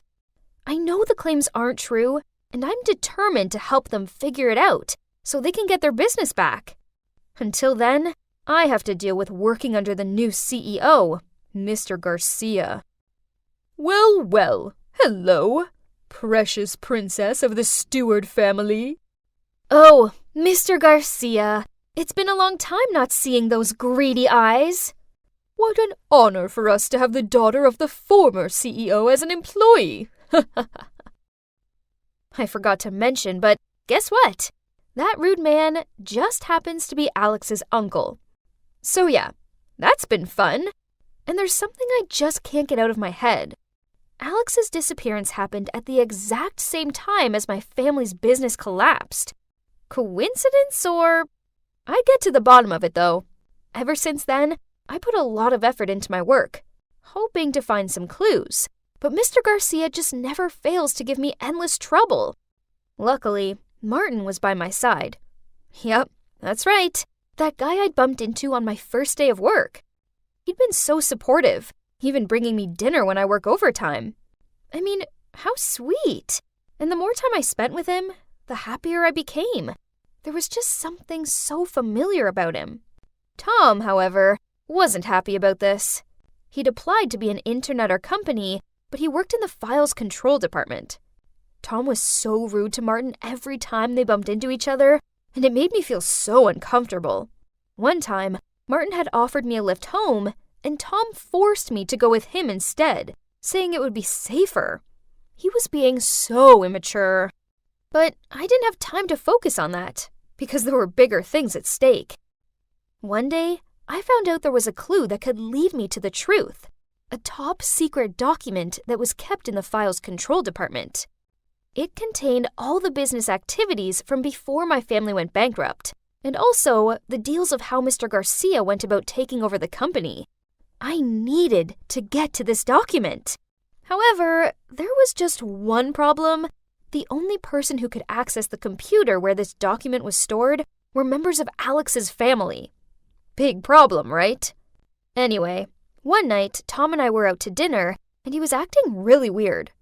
Suddenly, he said, "Lindsay, you should stay away from Martin. There's something shady about him." This annoyed me. "Tom, I don't get it. What's your problem with him?" Please listen to me first." Then he told me what he'd seen. One night, he'd gone back to work as he'd forgotten his phone, and he happened to see Martin trying to access top-secret documents. "Request access," Martin had said. "Kindly provide the access code." The server responded. "Alexei Joseph Garcia," he said confidently. And then the iris scanner started working. "Welcome, Mr. Garcia. Access granted." Tom had watched all of this from behind the door quietly, and with just a few clicks, Martin had successfully accessed all the top-secret files without a problem. Then he'd quickly left through the back entrance. I couldn't believe it! If it was only the Garcia family who had access, how had Martin done this? And how did he know Alex's full name? Well, I needed to pay more attention to this guy. At least he'd gotten the file anyway. That was good enough for me. I had to get it from him. A few days later, I pretended my laptop was broken and asked if I could borrow his to send a few emails. I quickly checked his files, but couldn't find anything. Where could he be keeping them? Then one day, I saw him slip a USB drive into his bag. Well, that's suspicious. Maybe that was what I needed. That afternoon, I asked him out for coffee, and then I decided to drop my phone so that I could find a way to reach into his bag and get the USB. Unfortunately, it didn't go to plan. I ended up knocking over my coffee cup, and it went all over Martin's sleeve. He always wore long sleeves, even on roasting hot days. But of course, the coffee had gone everywhere, so he quickly pulled up his sleeve. And that's when I saw it. A scar running up his arm. I gasped. "How did you get this scar? It looks exactly like my ex's." Alex had the same scar. Before I could say anything more, Martin snapped and said, "What scar?" Then he quickly pulled his sleeve down. "Don't lie to me, Martin. I saw it. And I know there's something sketchy about you. Why did you access the server room at 10 p.m.? And how did you know Alex's full name? Tell me who you are. I knew there was something familiar about you. Just tell me the truth." "Yes, it's me. Alex." He spoke hesitantly, then asked me to calm down, but I couldn't stand it. My heart stopped for a few beats. "How could you do this?" I screamed. "Did you and your uncle plan this all along?" "Lindsay, let me explain. I got plastic surgery, but it's not what you think. I'm on your side. I want to overthrow my uncle and get the company back for your family. Please believe me." Then Martin, or should I say Alex, told me the whole story. It turns out Mr. Garcia planned the whole thing to sabotage my family's business, and he took advantage of Alex to help do this. He, Mr. Garcia, even made up a story that there had been a feud between our two families, and that my dad had tried to bankrupt Alex's family, which pushed his parents to the brink of desperation. Of course, this made Alex angry, as he was protective of his family, and it nurtured in him a strong craving for revenge. But after helping his uncle take over my family's business, he discovered not only that Mr. Garcia wasn't his uncle, but that he, Alex, was also an orphan. Apparently, Mr. Garcia didn't have any biological relation to Alex, nor did he know anything about Alex's late parents. That spiteful man just manipulated people in any way to his advantage. Alex was disgusted that he'd been used and lied to like this, so he set out to get revenge on his so-called uncle by changing his identity and bringing everything to light to give justice to my family. He then showed me everything he got from the secret files.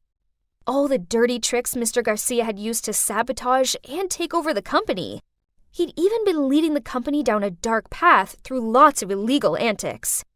But then Alex told me that before becoming Martin, he'd bought a number of shares, and now he would transfer them to me, so I could take back my family's company. I couldn't believe it.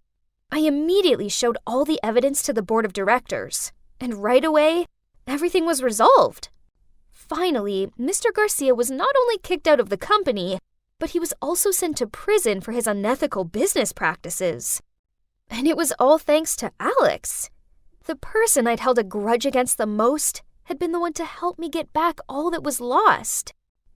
As for Alex and I, well, it's clear we still have feelings for each other, but after everything we've been through, I think it's best if we give it some time before we jump back into a relationship. Plus, Tom admitted he likes me, which of course was obvious, but I don't want to upset him. Only time will tell if Alex and I are meant to be.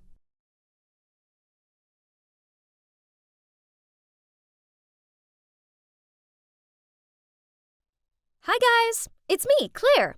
So tomorrow is going to be super exciting. I'm putting my life in your hands, literally, as I'm going to be doing a My Instagram Followers Control My Day video. Yay! Most influencers do this with options, but I trust you guys, so go wild. Just visit my Instagram, like this video, and comment on whatever you want me to do tomorrow. The comments with the most likes will be chosen. And don't forget to follow me to stay updated. As you can see, I'm Claire, and I'm a beauty influencer on Instagram. Of course, with this pretty face and eye for style, I already have loads of followers. But for someone who was born to be famous like me, that's not enough. That's why I'm doing this viral challenge. It'll get me tens of thousands of likes. Okay, that's it for today. Now I better get my beauty sleep. Gotta have glowing skin tomorrow. The first thing to do in the morning was to check my Instagram. 20,000 likes from my post last night. That's average. Let's see. I asked my followers to decide what I should wear and what I should eat for breakfast. And the most liked comments were about Y2K style and avocado toast. My favorite dish anyway. Easy peasy. I called the maid to prepare breakfast while I did my skincare routine. Then I made sure I took a cute selfie and uploaded it to my story. What a good start! Am I the cutest girl on earth or what? Okay, now I have to make a very difficult decision. Which bag best complements my outfit? This one or this one? I was still trying to decide when my phone rang. Ugh, that's Liam, my boyfriend. It's so early, yet he's already sent me a ton of messages. What are you doing? Why didn't you reply to any of my texts? Hurry up if you don't want to be late for school. All right, I'm coming. Jeez, why does he have to be so stressy? It doesn't matter if we're a little late. I mean, come on, it's only school. After choosing the right bag, I got into Liam's car. He frowned at me and asked me what took so long. I was busy taking selfies, I replied, and posted a mirror selfie I took earlier on my Instagram with the caption, Y2K style for today. What should I do at school this morning? At break time, I was sitting in the cafeteria with Liam and my bestie, Tori. As usual, my beauty was attracting attention. All eyes were on me, and one guy even gushed out, "You're so pretty, Claire." I checked my Instagram to see how my newly posted pic was doing. Oh, it already had 50,000 likes. That's good, but I know with my charisma, I can do even better. But, What's this? The most liked comment on the post wants me to go to the school library and scream, "I hate studying and the library is the most boring place on earth." What kind of request is this? Don't do it. I don't have a good feeling about this. It could be from someone who's trying to sabotage you. Liam has a point. This could just be a trick that Isabella, my rival at school, devised to embarrass me. She's also an influencer on Instagram, but she just copies everything I do. Her Instagram is 5,000 followers less than mine. Yawn. But Claire, how are you going to explain to your followers if you bail out? I don't think they'd be happy about it. Right. I'm doing a challenge, aren't I? Can't stop after only 2 comments, especially because one from anti-fan. Besides, this is no big deal, right? Who even goes to the library anymore? So I dragged Liam and Tori to the library. As you know, I need them to film me. Why was it so ridiculously busy in here? Since when did people actually want to study? I needed to get this over with, so breaking through the silence, I shouted, "I hate studying, and the library is the most boring place on earth." All eyes instantly fell on me, and I heard tuts and grunts. Then someone said, "What the hell are you doing?" Ugh, why is everyone in here so serious? I just shrugged and walked away.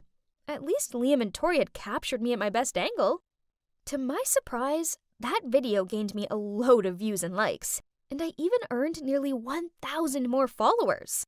Who would have thought that such a silly act would get so popular? At that moment, Isabella walked past me. Only brainless people would scream in the library. Huh, look who's jealous now. Hey, you might as well try that. Maybe you'll get half of my followers. Isabella looks like she's about to explode with anger.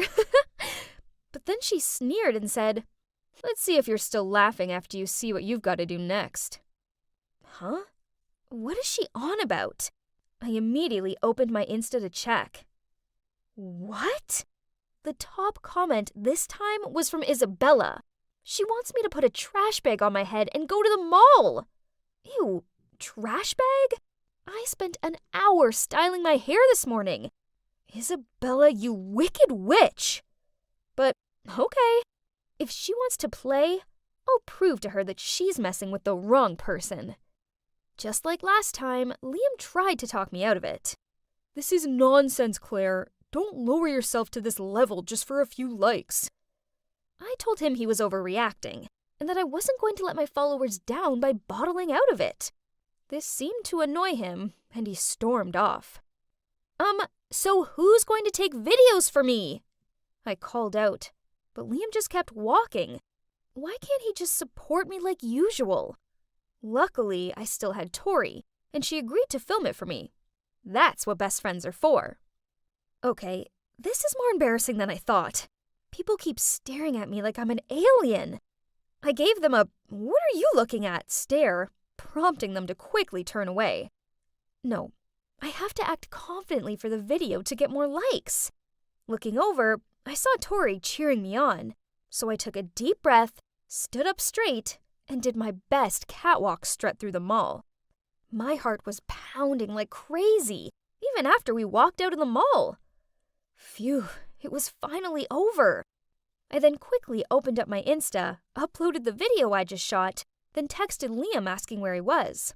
After that, Tori and I got in a taxi to his house. Liam was already waiting for me at the door, looking all serious when I got there. So I told Tori to wait in the taxi. Then angrily I shouted as I walked over to him, "You could have at least come and supported me. Do you know how upset I was when you just left like that?" I wasn't comfortable filming you make a fool of yourself. I care about you too much. It's just a bit of harmless fun. Why can't you understand how important being an influencer is to me? I don't think I can be with someone who doesn't support me and my passion anymore. We should break up. Then I just walked away, not giving Liam a chance to explain. He quickly ran over and grabbed my hand. Okay, I'm sorry. Can we talk it out? It worked! I gestured to Tori, then turned around with a big smile at Liam. Can you believe the followers want me to test your love by pretending to break up with you? I'll show them how much you love me. But then, unexpectedly, Liam angrily shouted, "What? So, I'm just another tool to get likes for your Instagram? If you want to break up, then fine. We're done." Then he stormed into his house and slammed the door. I stood there open-mouthed. How could he break up with me? In the whole 2 years we've been together, I've never seen him this mad. I'll let him chill for a bit and talk to him tomorrow. He'll have calmed down by then. Right? Look, Claire! Your shopping mall video has already reached 100,000 likes! Oh my god, what is this? People are going crazy for my videos. They say I'm so confident, wearing a trash bag and still looking stylish. I look like Kendall Jenner. And my followers also increased by 5,000 people. At least this is worth the effort I put in. The next morning, I waited for Liam to pick me up, but he never arrived. When I got to school, I tracked him down and asked if he was still mad at me. You're so addicted to social media. I don't even know who you are anymore. Then he walked off. At that exact moment, Isabella walked towards me. Wait, why is Tori with her? Hey, loser, you're in so much trouble. What does that mean? I looked at Tori in confusion, but she just lowered her head and quickly followed Isabella. Feeling something was wrong, I immediately opened Instagram and... oh my god. What are these comments? Such an attention seeker. She's willing to do anything just for some likes. I heard that her boyfriend broke up with her. No surprises there. What is this? I did all these things at their requests, and now I'm the one receiving all the hate? Suddenly, the principal announced via the loudspeaker that I had to go to his office. As I walked in, I saw my parents sitting there. Turns out news of what I did at the library had spread. But not only that, someone even accused me of stealing from the shopping mall. Huh? I didn't steal anything. To prove my innocence, I gave the principal my bag to check. And he pulled out a brand new necklace. Why is this thing in my bag? I tried explaining myself, but no one would listen. I was suspended for a week. The walkout of the principal's office was the worst thing ever. Everyone was giving me judging looks and whispering to each other. On the way home, I took a teary selfie, then posted it on Instagram with the caption, "Consequences of yesterday's challenge. 1 week suspension." Someone put the blame on me. Once home, my ashamed-looking parents immediately took my phone away and even disconnected the Wi-Fi. Ugh! My life was over. I ran up to my room in a huff and flopped down onto my bed. Suddenly, my eyes crossed a photo I took with Liam on my birthday last year. That's when Liam threw me a surprise party, and he even made me a cute birthday cake. Come to think of it, I was a bit too harsh with him yesterday. He was only trying to protect me. If I'd listened to him, I wouldn't have all these hate comments and be stuck home for a week. I hurt Liam just to gain more followers. How could I be so stupid? I wished I could apologize to him right now, but... Then to my surprise, after just 3 days, my mom told me I was allowed back to school. There were still mutters about me, but that didn't matter, as Liam was waiting for me at my locker. I hurried over to him, apologized, and explained everything. Claire, I know you're the sweetest, most loving girl. You just got carried away with your frivolous Instagram popularity. Besides, I know you're not a thief. Then Liam told me that out of suspicion, he asked to check different CCTV at the shopping mall and discovered that it was Tori who dropped the necklace box into my bag. Turns out, she was only hanging out with me because I was famous and rich. So when Isabella paid her, she turned 180 degrees, running after Isabella and playing tricks on me. Liam reported this to the principal, and now both of them have been suspended. That's it. Chasing after popularity on the internet didn't bring me any real friends, but only virtual fans, and a fake friend, sadly. I got blindsided by the likes and followers and overlooked what was truly important, my real-life relationships and the people who genuinely care for me. After that incident, I decided to deactivate my Instagram account for a while, at least until I feel stable again. And even if I lose all my followers, I don't really mind anymore. Because right now, I'm spending time with those who really matter to me.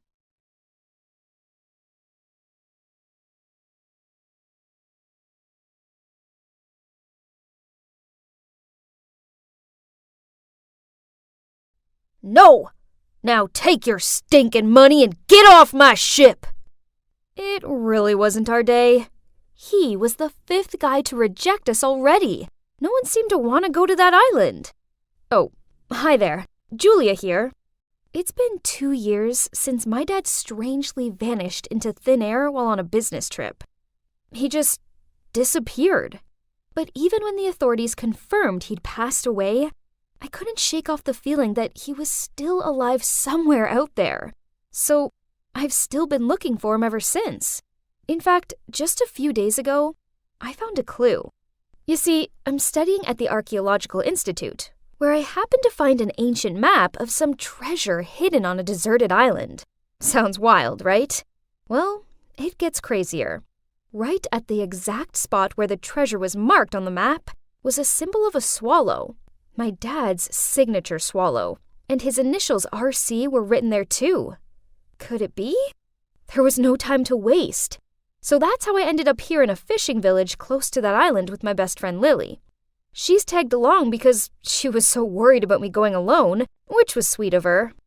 You see, there was a rumor among the locals that the island was cursed. Apparently, anyone who dared to venture there disappeared without a trace. That's why it's named the Lost Isle. But there was one ship that had returned from there intact, Captain Black Bill's. On returning, he told the locals that surrounding the Lost Isle were reefs with super fast currents, so most ships ended up shipwrecked. The souls of those who died there were trapped years after years and became wicked spirits guarding the island from strangers. But fortunately for Black Bill, he happened to have a charm of the goddess Amphitrite to protect him from all the storms at sea. And it actually worked. Anyway, Lily and I decided he was the man for the job, so we went to the local pub to find him. Give me another rum and coke, will ya? He said between hiccups. The man was already drunk. I then asked him if he could take us to the island, but the barman chimed in. Oh, come on. Only fools dare to go near the Lost Isle. But isn't it safe to go with Black Bill? I heard he's protected by a goddess or something. That's right. Black Bill suddenly raised his voice. But the charm only works when you're out at sea. Stepping onto that island is another matter. Besides, the spirits guarding that island are terrifying. I'm not insane enough to go back there. So the answer is no! I wasn't about to give up, though. How much do you want? 50,000 and I'll take yas. He laughed. His words left us dumbfounded. Let's just go home. This was a waste of time. He's obviously trying to steal our money. 50 grand? Where on earth could we find that amount of money? But I'm so close to my dad now. I can feel it. I can't give up halfway. Suddenly, I had an idea. Actually, we wanted to go to the island to find an ancient treasure that's worth way more than $50,000. If you take us, we'll split the treasure. What do you say? Ha! How do I know you're not bluffing? He said. So I showed him the map. It took him a few minutes, but eventually he shook my hand and the deal was set. Then he said we needed to set off as soon as possible. Otherwise, other people would try and beat us to the treasure. So, early the next day, we boarded his ship, the Siren. And I'm not gonna lie, we were both pretty scared. The other sailors were quite rough, and only one of them stood out as he smiled brightly at us. He then came over and offered to help carry our luggage. He was just so sweet compared to the others. What's so funny? I'm Skylar, by the way. Oh, nothing. It's just, you don't really seem like you belong here. Well, I don't have much choice. My dad's the captain. They're related? But he seemed nothing like Black Bill. He could clearly see I was surprised as he said, Everyone reacts like that. It's true. I don't look much like him, do I? Ahem. I turned around, realizing Lily was just standing there waiting for us. She had a smirk on her face and wouldn't quit teasing me as Skylar led us to our room. Since when did you change your type to sailor boys? I just shook my head, laughing. I mean, he was cute, but that wasn't the point of the trip. We settled in, but that night I couldn't sleep at all. I decided to go up on deck for some stargazing. It was eerily quiet out there, but I suddenly heard a sound coming from the other side of the ship. I quickly went to see and found Skylar leaning on the rail. He's probably having trouble falling asleep too. So we ended up chatting all night, and I told him why I had to get to the Lost Isle. He looked me in the eyes and said, "I'm sure you'll find your dad. I know you can do it." He seemed so sincere and warm. It actually made my heart skip a beat. By noon the next day, we had reached the island, and it was just as terrifying as Black Bill had said it would be. Rows and rows of jagged rocks rising out of the sea, with the waves crashing so high, I thought we'd be shipwrecked in a second. The ship was shaking so violently, I really didn't think we'd make it. But we did. After almost colliding with the rocks a few times, we eventually made it through, and I've never been happier to see land before. However, there were still many challenges ahead. The first night on the island, I was curled up in my tent when a sound of footsteps coming from outside woke me up. I quickly unzipped it to see who was there, and that's when I saw a dark figure rushing off into the bushes. I was so scared, I screamed and woke everyone up. After checking, we realized all our bags and food that we'd left outside had been stolen. "Perhaps the ghosts of this cursed island are trying to scare us away." I felt Lily shiver beside me, while I tried my best to look unfazed. But Skylar suddenly spoke up. "What would ghosts do with food anyway? It was obviously some man. Monkeys? Yes, it was obviously monkeys. Right, son? In fact, they'll probably come back, so we best keep our eyes peeled." For the rest of the night, we took turns guarding the tents. Then once the sun came up, we packed up our camp and continued on our journey across the jungle. Julia, are there really ghosts on this island? Ghosts aren't real, Lily. I started, but then I found myself screaming. My right leg dropped and suddenly I was falling into a hole. Luckily, Skylar was nearby and grabbed my arm just in time. I quickly looked down and saw there were dozens of sharpened wooden stakes at the bottom of the hole. What in the world? That wasn't the only trap, though. As we crossed the island, we all got stuck in a snare at some point. From net to rope leg traps, this cursed island has all the tricks up its sleeve. Luckily, no one got seriously injured, but it was still totally freaky. That night, I headed towards Skylar's tent to thank him for saving me, and as soon as he saw me, he pulled me into a hidden corner and said, "There's something I need to tell you. I'm not Black Bill's real son." "Skylar!" Black Bill suddenly shouted from a distance. "Come here! Right now!" "I'll talk to you later. Hide that compass, and don't tell anyone." Before I could even begin to understand what was going on, he'd left. Another shock hit me as I saw the swallow symbol alongside my dad's initials engraved onto the lid. Huh? How did he get this? Did Skylar know my dad? A billion questions flooded my mind, but by then, Skylar had already gone guarding the campsite with his dad. The next morning, after basically no sleep, I decided I had to find Skylar and get some answers. As I was looking around for him, a group of strangers landed from the trees. They were like some sort of jungle people, with bushy hair and beards and wore raggedy clothing. They surrounded our camp and started threatening us. I was so scared, I couldn't move a muscle.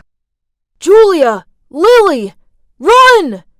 Skylar screamed, and I managed to snap out of it. I grabbed my bag in Lily's hand and ran after him and Black Bill. We eventually found a cave and took shelter there. It was hidden deep in the trees, and we prayed they wouldn't find us.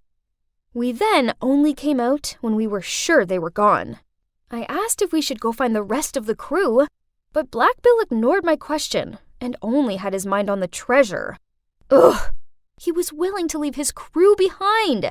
What a cold-blooded man! And yet, I had no other choice but to continue the search. I couldn't risk being caught by those barbarians. I needed to find my dad. So I reluctantly pulled the map out, and we followed the directions. It led us to a stone temple in the middle of the island. One by one, We entered and went deep inside. Suddenly, Black Bill screamed. An arrow flew past him, just missing his cheek. Terrified, he turned pale, clutching his chest. Your treasure better be worth all of this, or else. We continued on and saw a door. That's it! The treasure is behind this! Black Bill ran forward, throwing himself against the door. His patience was definitely wearing thin. While he worked on getting the door open, I looked around for more clues about my dad. Suddenly, I turned around to see Black Bill falling on his knees. He'd managed to open the door, but inside was just a room full of dusty, chipped, cobweb-covered vases. You tricked me! I risked my life to come to this hole of an island for nothing! Black Bill then swooped over to grab me. I struggled to get away from him. He was squeezing my neck so tight, I couldn't breathe. I looked to Skylar pleading for help, and he tried to calm Black Bill down. Oh, shut up! And you! Bring all your stuff over here, or this friend of yours will be in big trouble. Trembling, Lily did as he said, begging him to spare me, but he only gave her a threatening look while tightening his arms around my neck. He signaled for Skylar to come get his things. No! Let her go! Oh, little Sky, did you forget about your mummy and daddy? You don't want them to get hurt, do you? I've done enough for you. What were the two of them talking about? What was going on? My head was spinning, and with the suffocation, I gradually lost consciousness and passed out. When I woke up, I found myself on the siren, surrounded by Lily, Skylar, and... Dad? Am I dreaming? Is it really you? My eyes blurred with tears. I rushed over and hugged my dad. Then I found out what had happened. As soon as I fainted, the horde of barbarians rushed in, captured Black Bill, and freed us all. Turned out, these people were all sailors, archaeologists, and explorers who had come to the island to look for treasure. When going through the reef, they were attacked by a group of pirates who robbed them of all their possessions and belongings. Then they were mercilessly dumped empty-handed on the island. That crew of pirates was none other than Black Bill's crew. All those legend tales about the island, including the amphitrite charm, were made up by Black Bill himself, thinking he could cover up his crimes by preventing people from approaching the island. Wow, that man was a real monster. I knew something was fishy about him. But luckily, taking the chance of the pirates setting sail to the island, the group of victims conspired to capture them and free themselves from the deserted island. As for Skylar, poor Skylar, he had been through so much. He was actually one of the victims. 2 years ago, he and his parents were also dumped on the island. Worrying that their young boy wouldn't survive, his parents begged Black Bill to let him be a part of the crew. Seeing that Skylar was strong and healthy, Black Bill agreed, on one condition that if he ever betrayed him, his parents would be executed. Thanks to Skylar, the victims were able to survive to this day. Every time the boat came near the island, he would sneak food and necessities into a barrel and let it float to shore. Smart move. Oh, and that's not all. When Skylar was on the island, he had met my dad, and they even had a talk before Skylar was about to get on board to join the crew. Please, promise me, if you manage to escape, try to find my daughter, and give her this as a sign that I'm still alive and well live. I promise. I couldn't believe it. It was all thanks to Skylar that I'd found my dad. He smiled at both me and my dad and said, "See? I never break a promise."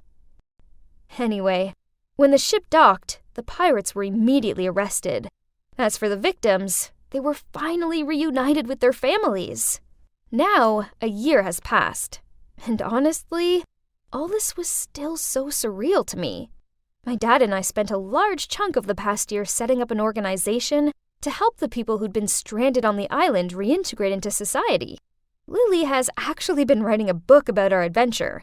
And as for me and Skylar, well, we're officially dating. Guess it wasn't such a cursed island after all, right?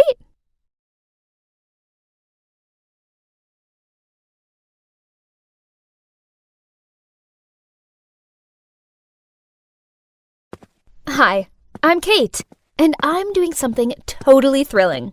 I'm running away. Just picturing my parents' worried faces makes me smile. Why, you ask? They deserve it for trying to send me, their beloved only daughter, to some disgusting girls' boarding school. Yuck! No parties, the grossest uniform, bossy supervisors, and no hot-muscled guys. Ugh! That place is for nerds, not me. An it girl and the founder of Clique Chic, our school's exclusive group for the hottest, most sought-after girls. To be a part of the club, you must be really fashionable, you know? I'm talking about a wardrobe full of the latest designer must-haves, manicured nails, and the glossiest hair. Only girls as dazzling as us can make the school hallway our catwalk stage. As one of us, your life will be filled with endless parties and super cute jocks fighting for your attention. Studying and homework? That's not our thing. Those loser nerds who are chasing after us will take care of it. Hey, do you know those people? I looked outside and saw a group of bodyguards who were yelling and trying to force my cab to stop. Ugh, this was so uncalled for. $500 if you can get rid of them. The driver immediately sped up. Ordinary people will do anything for a little bit of money. He dropped me off at a service station, and I quickly snuck inside and hid in the restrooms. Ew, this place was gross. Gosh, those bodyguards were loitering about outside so no one could leave or enter without them seeing. How tragic. This was so stupid. All my parents needed to do was let me stay at home for the summer. But no, they sent those bodyguards after me to ruin my life. Suddenly, a cubicle door flung open and knocked into me. Ouch! Are you blind? What are those glasses even for? I'm sorry. The girl quickly apologized, then she bent down to pick her fallen stuff up. But when she looked up, I gasped in shock. Holy guacamole! What in the world? She looked exactly like me. I mean, at least her face did.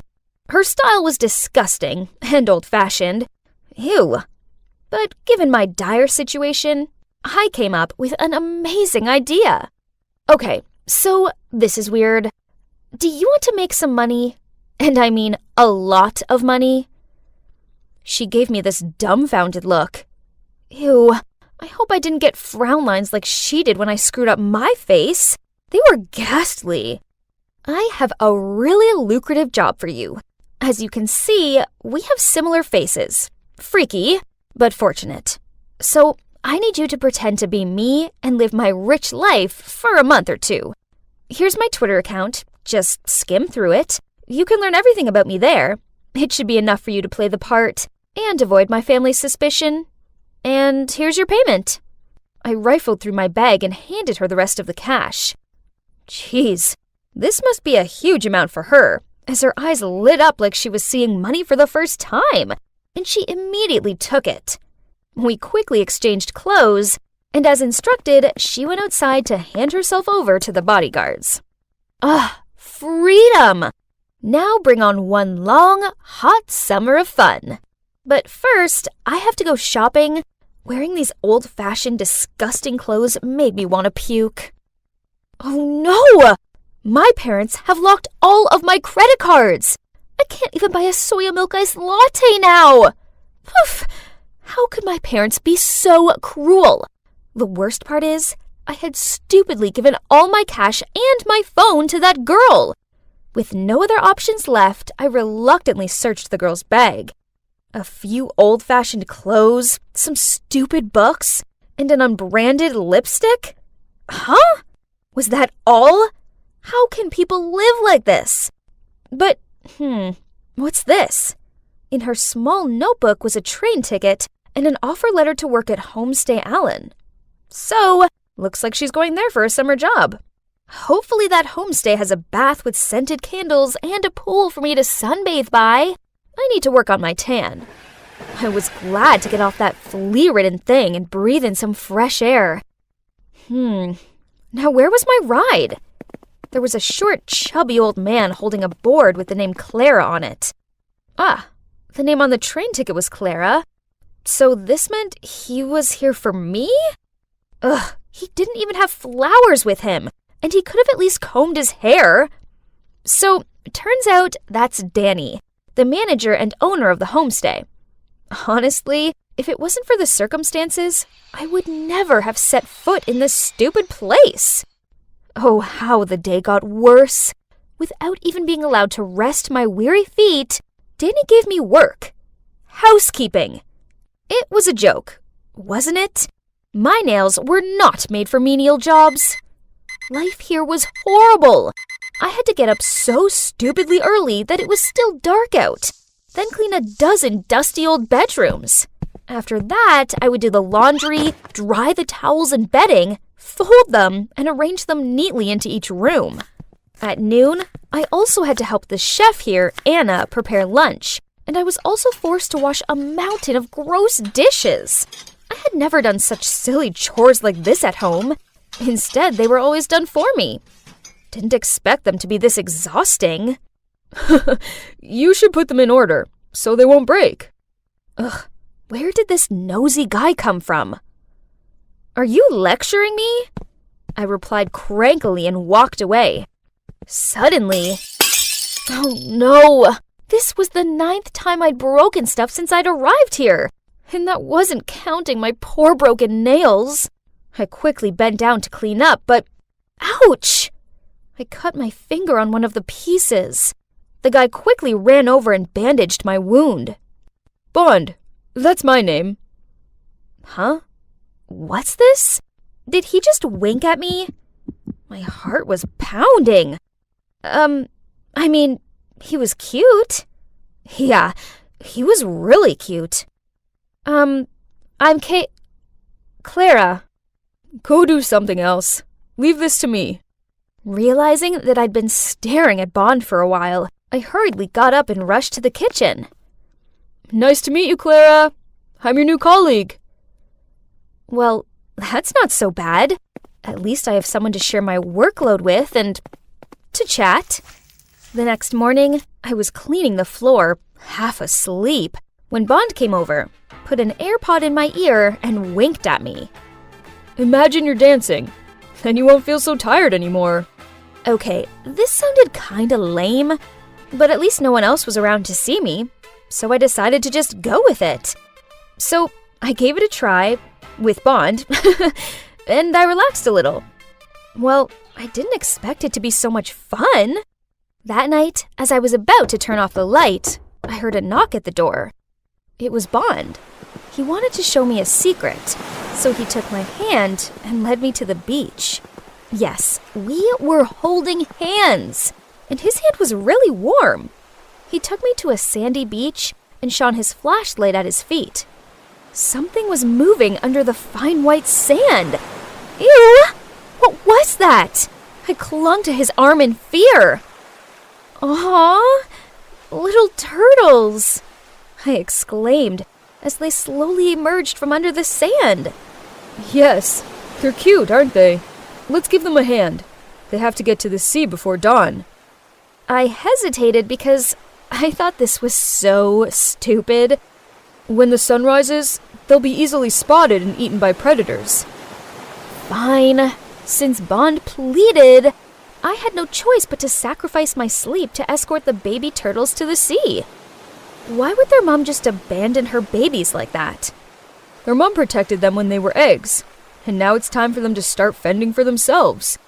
I bet they don't mind. You see, they're all trying their best to crawl towards the sea. But it was us who helped them. Then they'll be very grateful to you. And so am I.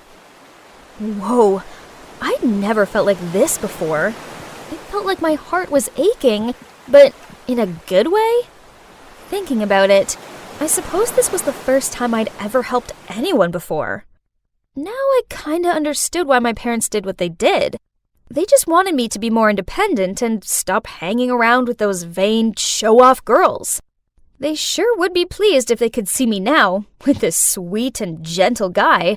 He was the total opposite of the rich boys back home. When I was hurt, he made sure I was okay. He opened my eyes to new experiences, and he didn't try to impress me with dumb flowers and expensive gifts. I've been thinking about Bond all day, and this is the 1001st time I've peeked at him. I think I'll have to confess my feelings before I go crazy. So, that evening, after finishing all my work, I knocked on Bond's door. Huh? Why was a teary-eyed Miss Anna standing there? Then she told me the shocking truth. Bond had left without saying goodbye. Panicked, I walked into the room, but there was nothing left of his. Nothing! No! This couldn't be happening! I hadn't even had a chance to confess yet. The next day, I felt so down. It sucked not having Bond here. But then in my zombie state, I accidentally picked up the newspaper at the front desk. OMG! On the front page was a picture of Bond! God, I couldn't believe it. He was the son of a famous billionaire, and they were looking for him. Turns out, I wasn't the only one who'd run away from home. But why did he leave so suddenly? He could have told me the truth. He could have said bye. Ugh! My untold feelings for him felt like an unreachable splinter in my side. I couldn't carry on like this. I needed to find Bond. With my meager salary, I got on the train back to the city, imagining seeing Bond again. This is without a doubt the most nervous I'd ever been in my entire life. It didn't matter how much I pleaded my case and explained that I was Bond's friend. The security guards refused to let me in. I was about to leave when suddenly I saw Bond from afar.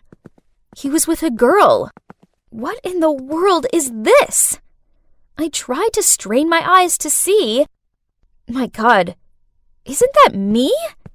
No, it's the girl I hired to pretend to be me. What was she doing with Bond? And why did they look so close? Could it be?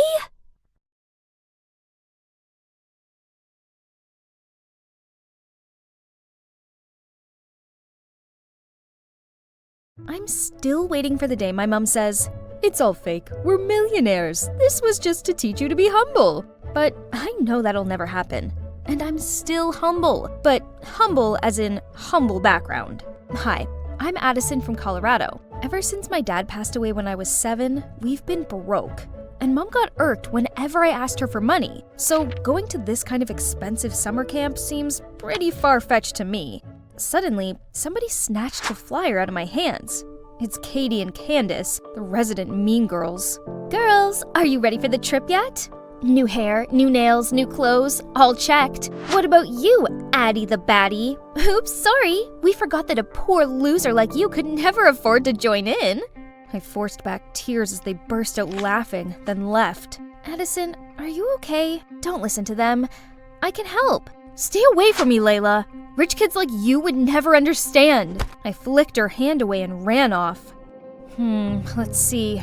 Mom's getting ready for her night shift and didn't seem in such a bad mood. Maybe now is my chance to drop the question. Mom, I need some money for the school camp. It's the last chance to— We can barely afford the rent this month. Do you know that? Find a way to make money yourself instead of begging me, will you? At this age, and you're still so unthoughtful. Unthoughtful? Have you ever been thoughtful of me? I hate how freaking poor our family is. And more than anything else, I hate you. I ran straight to my room, packed a backpack, and quickly left the house. It's already 2 a.m., and this snowstorm is only getting worse. I ignored dozens of calls from Mom. There was no way I'd return to that house, ever. Oh, it's freezing. I rummaged through my backpack for my mittens when— oh, Alice in Wonderland, my favorite book. The most beautiful moments in my life suddenly came rushing back to me. It was when my dad read me bedtime stories every night. I'd never forgotten his gentle eyes and warm voice. As I turned the pages in hopes of distracting myself from the storm, my phone notified another call from Mom. I have to tell her not to bother me anymore. Hang on, hospital? My mom had an accident at work? I quickly got on my bike to go there, but the barreling storm threw piles of snow against me. I couldn't see anything. Ah! Is it morning already? Contrary to yesterday's blizzard, everything looks as fresh as spring now. But where am I? Suddenly, a giant acorn fell and broke in half, in which there was a piece of paper. Welcome to Wonderland? Am I dreaming? Wake up, Addison! Mom needs you! Stop wasting time daydreaming like this! Just then, there was a shrill scream. Intruder! Restrain her! Suddenly, two strange men in uniform grabbed my arms, forced me over to a tiny rose arch, and made me go through it. I peered around feeling awestruck. I was in a huge greenhouse, and a well-dressed man was waiting for me. Hello? I'm Edward, the King of Wonderland. Welcome to my kingdom. Dad? Is that Dad? He looks so similar to my dad that I almost blurted it out. He welcomed me warmly with a table of lavish food. I hadn't eaten since last night, so I couldn't help but dig right in. Only when the clock chimed, I became aware of reality. Mom! I needed to get to her. I immediately asked King Edward for the exit. This land is beautiful, but a monster rules its gate. I don't know how you got here, but if you want to leave, you'll have to bring that monster 3 valuable items. 3 items? I asked. Yes, let's see what that is. Then Sir Edward approached the glass door and spoke out loud. Mirror, mirror on the wall, who is the most handsome of them all? Your Highness, you are the most handsome, the most elegant.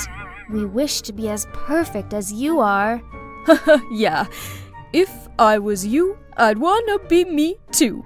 Now tell me, in order for Addison to leave here, what are the required items? To escape this land, she must acquire 1 fair lock of Rapunzel's hair, the scarf of Red Riding Hood, and Aladdin's magic lamp. Complete this quest before the clock strikes midnight, or be stuck in this world for an eternity. What? Are you serious? Where am I meant to find those things? Don't worry, I'll send Arthur, my close bodyguard, to accompany you. Just then, a tall, handsome guy about my age appeared. Hey, little girl, there's no time to waste. We need to leave now. Then he threw me a set of clothes and told me to change. After that, we went through the same gate as before. Only this time, it no longer led to a red rose garden, but an underground sewer system. Ew, what are we doing down here? It stinks! Arthur didn't say a word and quickly found a staircase leading above ground. I immediately followed him, and there was a busy street right in front of me. I noticed that everyone was looking at something. It was long, blonde hair falling from a skyscraper's penthouse. Huh? Rapunzel lives in the Empire State Building? Ridiculous! We quickly walked over there, but it was guarded very strictly. How can we get in? That's why I told you to wear this. So we easily blended in with the maids and waiters and entered the tower. Wow, I've never set foot in such a luxurious house. Who are you? Startled, I turned around to see Rapunzel in the Grimm's fairy tales, standing right in front of me. But wait, why does this girl look familiar? Layla, is that you? Oh goodness, I knew you were rich, but I didn't expect you to live in such a beautiful house. You know me? I excitedly showed her our class photos. Layla seemed very interested in them, but she couldn't recall anything, and kept asking me to tell her more stories about school. When I was rambling about our friends to her, Arthur turned to me and whispered, "You need to carry on the task now." Oh, it's been 2 hours already. I chose my words carefully to ask her for a lock of hair, and of course, she said yes. But when we were about to leave, she clung on to me. Please stay here with me. Clothes, shoes, anything here you want, I can give it to you. This one? This one also. All of this luxury stuff will all be mine? Yes, of course! Wake up! Have you forgotten what we came here for? Are you willing to give up on seeing your mother ever again for this? I'm sorry, Layla, but I really have to go. My mom's in danger. Then please take me with you. I can't stay in this hideous house anymore. Come on, you have everything on Earth here. It's like heaven. No, it's hell. All this stuff is just meaningless. What I need is freedom, school, friends, and being able to do what I want. Turns out, after her parents' divorce, her dad did everything to win custody and kept her here just to make money from her gorgeous blonde hair. I miss Mom. I'd rather live in a small, shabby house than this flashy, cold place. I couldn't leave her here. Suddenly, I remembered how Eugene saves Rapunzel in the movie, so after getting Layla's approval, I cut her hair short, and the three of us ran away from this penthouse. We dropped Layla off at school where her mom was already waiting for her. The simplest things like freedom, friends, or someone who truly cares for us are much more valuable than superficial material things. Sadly, I always craved what I didn't have and took what I did have for granted. Let's go. Why are you still standing here? Huh? We have to attend the class too? Ain't no time for this. We gotta find Red Riding Hood. Without a word, Arthur just dragged me away, eventually stopping in front of a girl wearing a scarf on her head. Here she is, the person you need. I waved at her, but she just coldly looked up and asked, "What do you want?" Huh? Red Riding Hood was none other than Katie? I'll get right to the point. I really need your red scarf. Can you, excuse me? This is Gucci. Do you know how much it costs? It's from even the limited edition. Look at you. You probably don't even have a dime to your name. Yeah, it is true, but I really need this scarf. I'll do anything you want. All right. Hope you don't regret saying that. Right after that, a luxury car came to pick us up.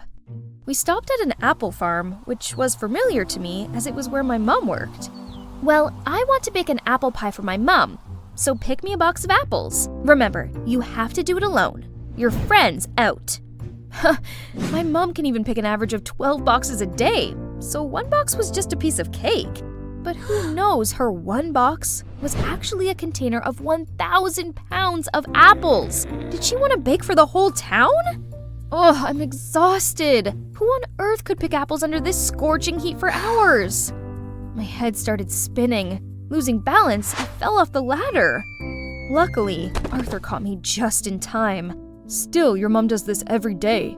Can you imagine how hard she works to earn food for the family? Maybe that's why my mom is always tired and cranky. Suddenly, I missed her so much. I finally harvested enough apples and brought them in to exchange for the scarf. But Katie still made me choose the 10 most perfect apples out of them. No matter which ones I chose, she gave a dissatisfied scowl. This apple is not okay. Neither is this one. It has a 2-centimeter scratch. You're too much. It's all the same. No way!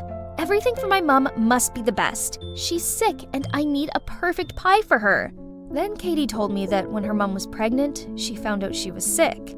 The doctor advised her to terminate the pregnancy for her safety, but she refused and risked her life to give birth to Katie. Hearing that story, my eyes just naturally welled up with tears. What now? Are you tired from this little bit of work? No, I just miss my mom so much. I really want to get back to her. I realized that even Katie, the heartless, mean girl, still loves her mom this much. Yet, all I do is ask and plead with my mom. I'm such a terrible child. If you love your mom that much, you know what to do from now on. Help me deliver this gift to your heroic mother, will you? And here, take it and complete the mission. Finally, we've arrived. Our final destination is a museum. Arthur said that there will be a secret room with the magic lamp, but getting the key to that room was already a hassle. There were security lasers all over the place, so we broke in through the ventilation system. Arthur tied a rope around my waist and then slowly dropped me down where the key was. Just a little more and I got it! But as soon as I touched the key, a drop of my sweat fell, causing the alarm to go off. The guards rushed in from the door, but fortunately, Arthur pulled me up in time. We got out of the ventilation system, but this place was like a maze. Then Arthur pulled me to hide behind a wall. Little by little, his face was getting closer and closer to mine, and my heart was pounding like crazy. Suddenly, the whole wall behind me moved. Turns out there was a secret staircase leading down to the basement, and it took us no time to find the room. Huh? Where's the magic lamp? Arthur approached the only object in the room. It's a projector. He turned it on, then on the white wall appeared the image of my mom. being tired after a long day of work. But when she got home, she still came to check if I was sleeping well. The image of her waking up early to make me my favorite breakfast. Above all, she totally knows about the camping trip and is trying to work overtime so I could join it. Time is running out. You should hurry to go back and hand in these items. I tried to regain my composure, quickly wiped away the tears, and left with Arthur. I'll be back with my mom soon. I'm back! Please take me to the gate. Suddenly, a chiming sound got me frozen. I'm sorry, but time's up. You failed the quest. But why worry? It isn't so bad here. You'll have everything you could ever want. At any cost, please lead me to that monster. I don't need anything else. I just want to be with my mom. I've been thoughtless all this time. I can't leave her when she needs me most. Actually, there is no monster here. It is the greed, selfishness, and ingratitude inside of every one of us. But I can see you already defeated your monster and learned the lesson. So, you can go back to your mom now. Huh? Everything was so bright. Where was I? Honey, you're awake. Thank goodness. Someone squeezed my hand. It was Mom. Mom told me how she'd collapsed at work due to overworking. Then she found out I'd fallen off my bike in the snowstorm and knocked myself unconscious. Here you go, sweetie. My mom placed some money in my hand. Now you can go on the camping trip. I'm so sorry for upsetting you, and I promise I will work extra hard so you don't have to go without. I burst into tears and shook my head. I don't need it. I don't want you working overtime and putting your health at risk for me. Having you healthy and by my side is all I need. Mom, please forgive me for everything. As we pulled apart, I noticed someone standing in the doorway. Arthur. Turns out, it was Arthur who rescued me in the snowstorm. Thank you so much. You're my knight in shining armor.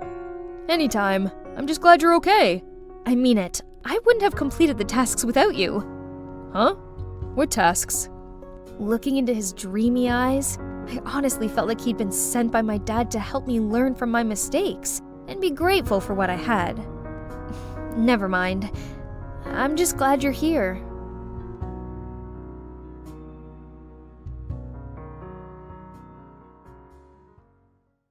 Hi everyone, I'm Lydia, and I'm gonna tell you my amazing but totally bizarre story. But before I do, please like and subscribe. I have a big sister, Gwen, who's 2 years older than me, and she's basically a genius. From as young as I remember, I idolized her. What is 25 squared? 625, Dad. Honey, what's this? It's the Starry Night, an oil-on-canvas painting painted in June 1889 by the Dutch post-impressionist painter Vincent van Gogh. While I'm, a bit different. And Lydia, I have 10 candies. I'll give you 2. So how many do I have left? Isn't this doll cute, Daddy? Yeah, I'm no genius, with no particular talent, no flawless beauty, and almost no friends either. But Gwen didn't mind and was always supportive of me. It's fabulous! Fabulous! It's fabulous! That's why I adored her a lot and tried to copy everything she did. It's fabulous! What's so fabulous about my cat dying? Oops, wrong timing. Then, when I was 16, Gwen left for college. Out of sight, but definitely not out of mind. My parents went on about her all the time, which only made me miss her more. I dreamed of going off to college and having a perfect life, as she did. But for that to happen, I needed to shake up my plain Jane life. I wonder what my hidden talent is. Could it be dancing? No, definitely not. Okay, maybe singing would be better. Right now I'm in a state of mind I wanna be in like all the time. Ain't got no tears left to cry. That's enough. Next. Gosh, why can Gwen make it seem so easy? But at least my grades didn't fail me. I studied my butt off and finally got into law school just like Gwen did, then moved out. Yoo-hoo! So here comes my first day of college. Send me spiritual strength, Gwenny. I successfully joined the cheerleading team and boys started noticing me. But I only had eyes for Ethan. My super handsome boyfriend. Finally, I achieved the life I've always wanted. Thanks, sis, my real-life role model.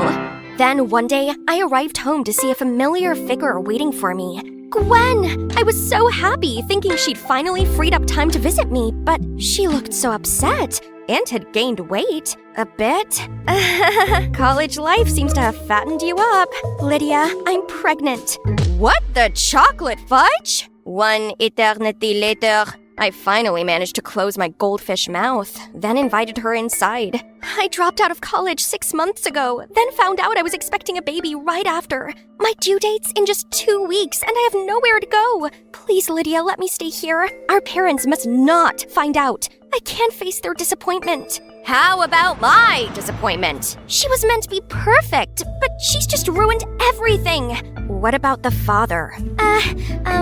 He has to study in France, so you're the only one I can rely on right now. As mad as I was, I still felt sorry for her. She is my sister, after all. So I let her stay, but refused to talk to her. During the whole week, she hardly slept a wink. She plodded around the place, constantly trying to rub her back and tensing through the pain. I hated seeing her in so much discomfort, so yes, I caved. Together, we prepared for the arrival of our new family member, and I have to admit it, I was kinda excited. Let's find an adorable, meaningful name. Okay, let me do some research. Love Rosie is my favorite movie, so let's name her Rosie. Wow, that's fast. Baby Rosie was born healthy and happy. We 3 had such a good time until one day, I arrived home from college to find a note and an envelope inside Rosie's crib.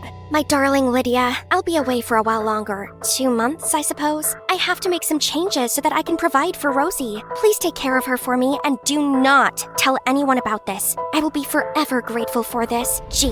OMG! How could she do this to me? I still have college, my friends, Ethan, and now a niece? But when I turned to see Rosie smiling at me with those big, round, sparkling eyes, suddenly my heart melted. I can do this. Rosie, looks like it's just the 2 of us now. Mommy will be back soon, so please make things easy, won't you?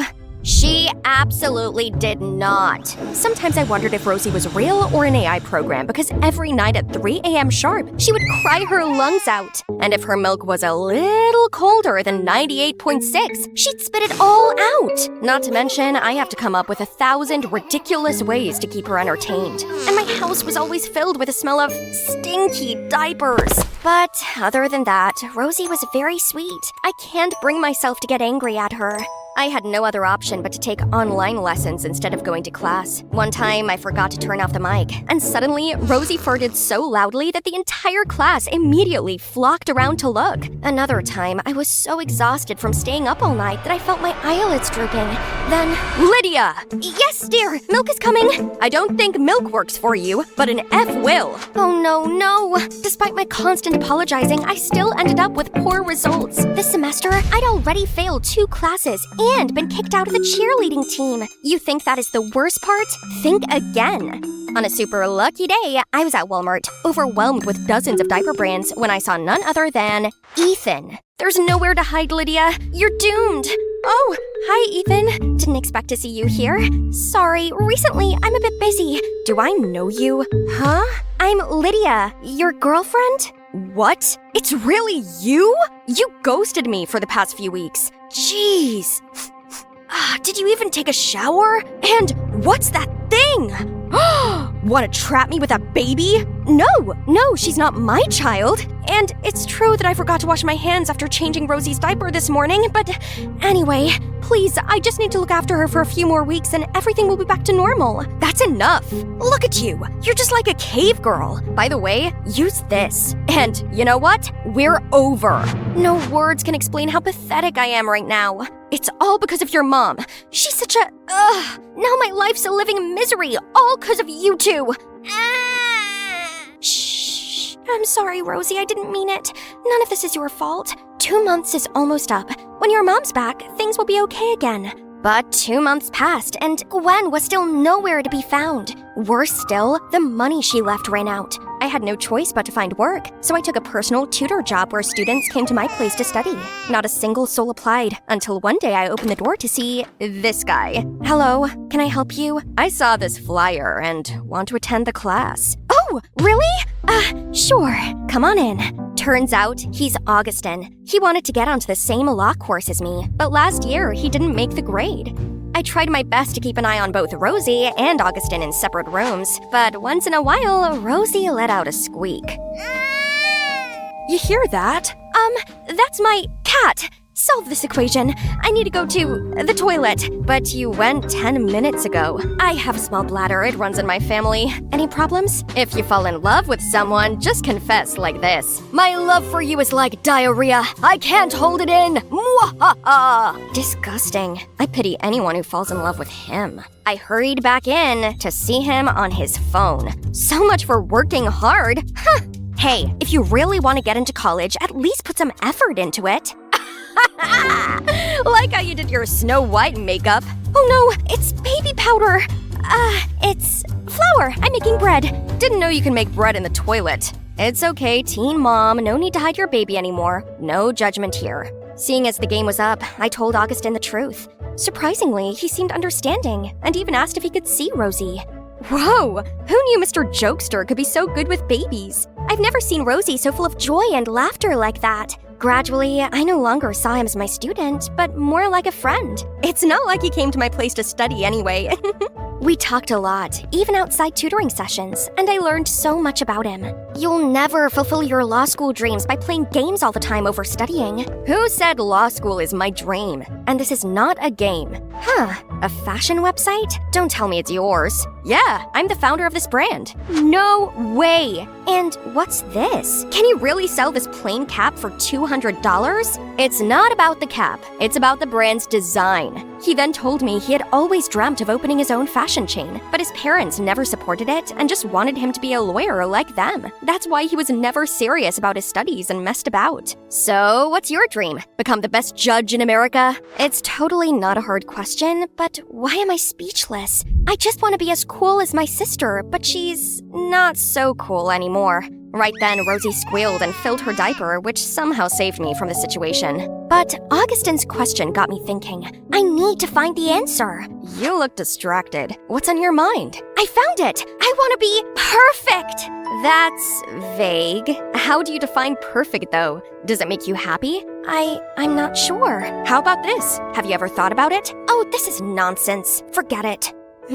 I've forgotten to take care of myself for so long. My boyfriend dumped me, and now my friends also ignored me. I became a loser, all because of a baby. Right then, my lecturer emailed me. A last-minute spot had come up on the debate team for the most important competition of the year. This is my big chance. But how was I supposed to care for Rosie and prepare for it? After a whole night of tossing and turning, the doorbell woke me. Was it Gwen? Oh, it's just some strange guy. Hi, you must be Lydia, Gwen's sister. I'm Kyle, Gwen's boyfriend, and her baby daddy. What on earth? Look at him! I didn't know Gwen had such a weird taste in men. Aren't you studying in France or something? What? Yeah, but without my baby, France, Germany, or even the North Pole are all meaningless. Can I see her now? And after that was the reunion of the century. Thanks for taking good care of Rosie, but now I'll do it. That's my duty as her father anyway. Kyle might look intimidating, but he seemed to love Rosie sincerely. So even though it broke my heart, I gave Rosie to her dad. Besides, there's a huge opportunity waiting for me. I put all of my focus into studying, and it was all going amazingly. I ate the competition and left no crumbs, then even got invited back onto the cheerleading team. My dream life was back. But why did I feel like I had this big hole inside of me? Congratulations, best debater of the state! Thanks. Sup? You took back everything you wanted. Why the long face? I don't know. I just feel empty. So, what can we do to make you feel happy right now? So, here we are, at Rosie's place. What's that loud crying and scolding sound? I impatiently pressed the bell, and Kyle took forever to answer. OMG, is that cigarette smoke? And look at the house! It's a huge mess! What are you doing to Rosie? That's it. Give her back to me. You have no right to take her away from me. The only one who can raise Rosie with me is her mother. So tell Gwen to come back to me. What? You didn't talk to Gwen about this? Last warning. Tell Gwen to come here and ask to be my girlfriend again. Then I'll consider giving her the baby back. Excuse me, it's father-daughter time now. I fell on my knees like all my strength was drawn away. It's all my fault. I handed Rosie to him. Calm down, Lydia. Let's try contacting your sister first. I called Gwen a million times, but no surprise, she didn't pick up. So I shot her a message about the current situation and asked her to show up ASAP. Me and Augustin waited outside Kyle's house for ages, and right when we were about to give up, Gwen finally appeared. We banged on the door, but that jerk Kyle refused to let us in. Oh, you finally showed up. If you want the brat back that badly, then it'll cost you, let's say, $5,000. What a lowlife! Gwen was inconsolable, and Augustin kept trying to kick the door down. Success! We were about to storm in, but then spotted Kyle running off with Rosie and jumped onto his motorbike. Call 911. We've got this. He led me over to his bike, and I clung on for dear life as we chased after Kyle. He was going so fast, and I thought we were going to lose him. Then suddenly, Augustin took a sharp turn up a narrow alley. What are you doing? He went the other way. Trust me, and hold on tight. We whizzed back onto the main road and managed to cut Kyle off at the town square. He tried leaving the baby there and running off, but the cops caught up just in time, and he was arrested. I'm so sorry. I shouldn't have left like that. I put you all in such terrible danger. All I wanted was to make things right. Gwen, it's okay. We're all okay. After that, we all went back to her dorm. Turns out she's now a journalism freshman. And I cannot believe my eyes. How could she live in a place like this? Why are you? My life wasn't full of roses at all. The perfect image that I built up was all fake, and it completely wore me out. But this is real. It's what truly makes me happy, so please understand. I didn't know that, but I'm glad you found your dream. You'll always be my coolest sister. And with a holding hand, Gwen found the strength to tell our parents everything. They weren't angry at all, and even felt sorry for her carrying all that burden alone. Turns out, it was Gwen who put all the pressure on herself. Mom and Dad even suggested that Gwen move back with them, so they could help her take care of Rosie. Finally, everything was sorted out, except I realized law was not my passion after all. Now, which path should I take? Suddenly, Augustin came to me with a wrinkled piece of paper. How about you start with this? Gosh, you still keep it? Let's say I'll give it a try. Hi, it's me again, and today is the grand opening of my baby clothes store. All the clothes here are my own designs. Adorable, right? And my marketing and branding expert, aka my soulmate, is this guy. Oh, of course, my family was also here. Mom. Wow, Rosie had just spoken her first word. Let's take a picture to capture this memorable moment. 3, 2, 1. Oh no, sweetie!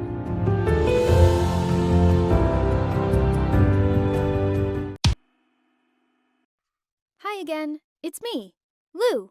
In Season 1, I told you guys about how I moved into a luxury mansion called Plutus Heights. I lived there with 6 other rich kids, Jeremy, Mark, Will, David, Aaliyah, Naomi, and got involved in all kinds of drama. First, there was David using me as his fake girlfriend. But later, he actually asked me to go out with him for real. Then there were rumors that Jeremy was having an affair with me, and so his girlfriend Naomi made my life hell. But luckily, a handsome mystery man came to the rescue, who turned out to be Mark. Now Mark and I are dating, and I've never been happier. Well, so are you ready for Season 2? Honestly, things between Mark and I have been great, and so have things at Plutus Heights. It's as if all the drama fizzled out, and the 7 of us were getting along so well. We even decided to take a big group trip together to celebrate the end of the semester. And because we were all nearing the end of our time at college, which meant we wouldn't be living together much longer, we were having a Mediterranean cruise trip, traveling through Spain, Portugal, France. But when we were on the way to our next destination, Venice, Italy, the pandemic suddenly broke out of nowhere. So obviously, we had to change the itineraries and shorten our trip, which was a bummer, but luckily, we were solely traveling on our private cruise and staying in private resorts. So we weren't in danger. That's the most important thing. Though, along with the chaos going on out there with planet Earth, stuff on the cruise wasn't exactly peaceful either. A new chapter of drama has begun. One night, we were out drinking on the deck, enjoying some fancy French wine that we'd picked up along the way. It was the perfect night. The weather was warm and balmy, the stars were out, and there was this cool sea breeze all around us. I'd never experienced anything like it before.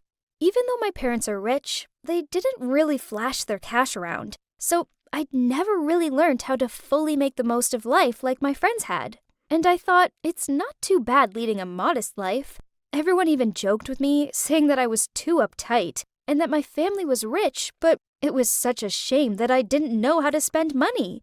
They were probably right. I really should let loose a bit and enjoy life a little more, as trips like this have been really fun.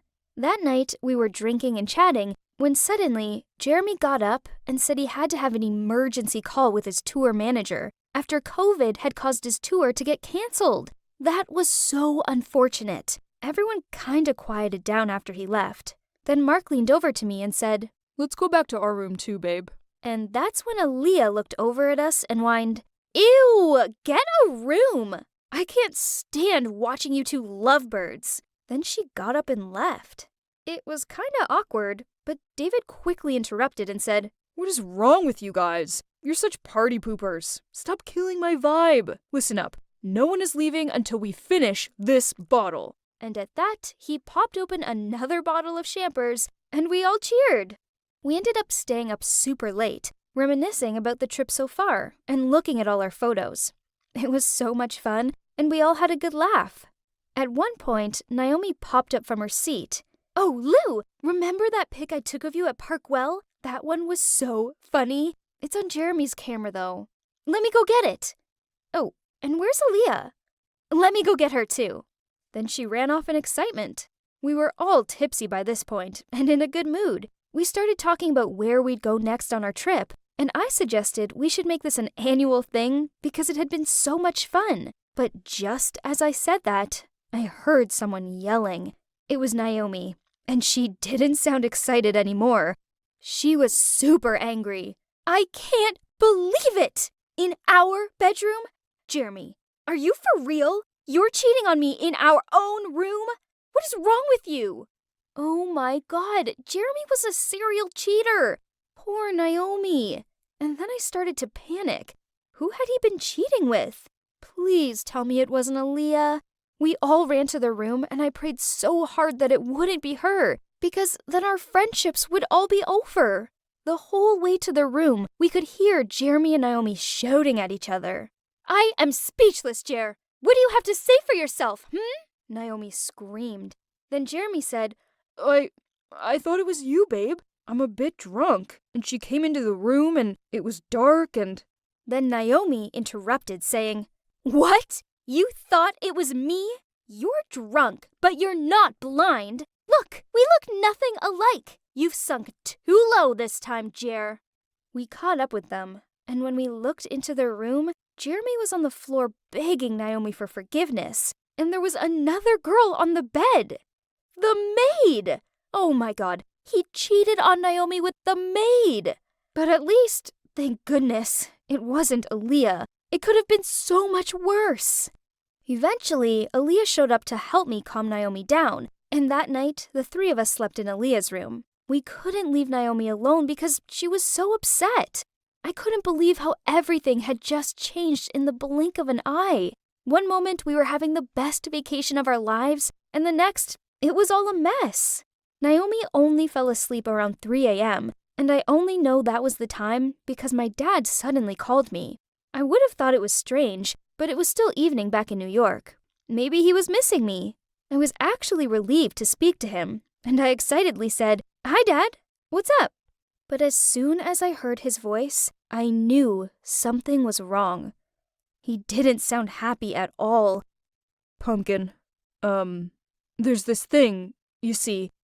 Our company, well, it's having some trouble. This pandemic is so harsh. Could you come home soon? I really need your help. After that call, I couldn't sleep a wink. I was so worried about my family. The next morning, I told everyone what had happened, and they were so understanding. Will even offered to lend me his private jet so I could get home ASAP. Mark decided to come with me, so we packed up and got ready to leave. I felt so bad leaving Naomi after what had happened, but now I had my own heartbreaking news to deal with too. When we got home, my mom and dad sat us down, and it took a few minutes to tell me what was going on. The truth was, My dad had just filed for bankruptcy. It felt like my whole world had just come crumbling down around me as I heard my dad tell me. My whole body was shaking, and all I could say was, "No! What?" Then my dad explained. I'm afraid we just couldn't survive this pandemic. Our branches in Asia have been frozen for months, and now in Europe too. The domestic ones don't seem to be able to hold up for long either. It's been so hard, and there's nothing we can do now. But don't worry, Pumpkin. Just finish your studies. That's the important thing. We can still afford your last semester. Go get that degree, then come help me revive our company, okay?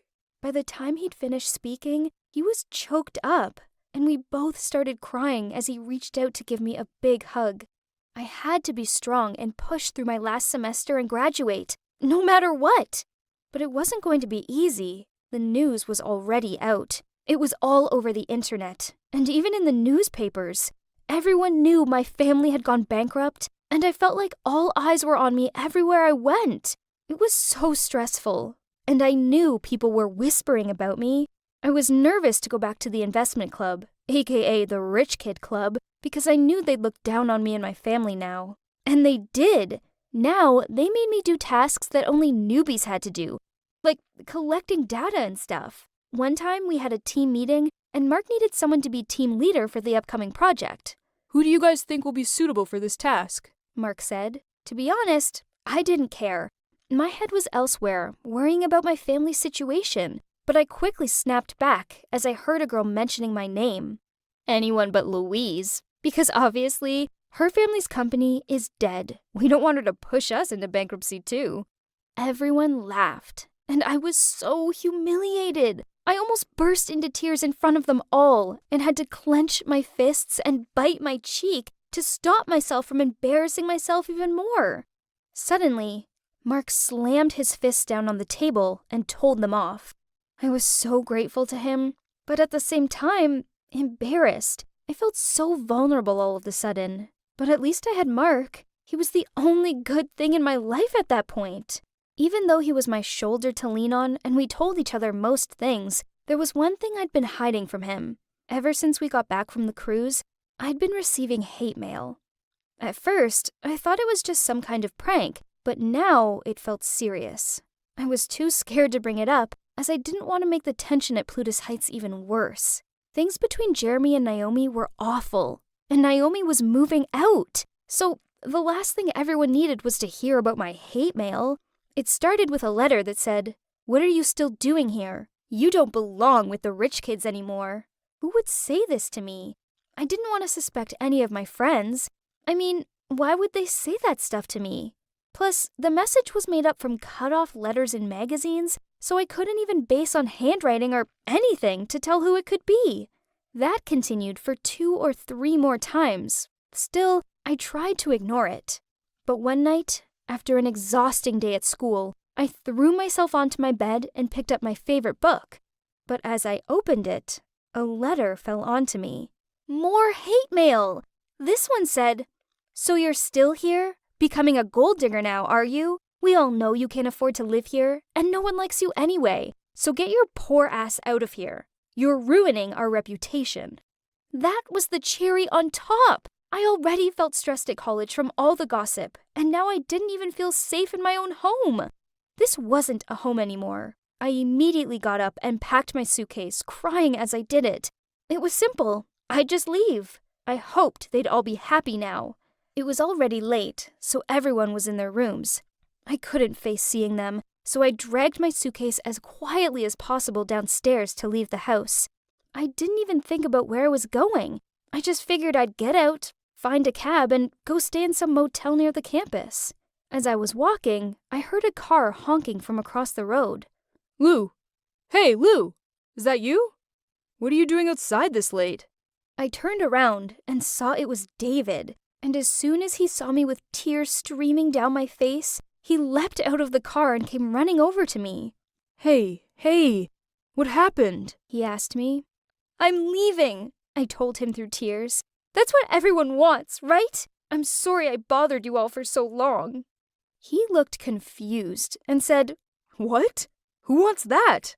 I don't. Come on, don't be ridiculous. Come back to the house. Let's sort this out.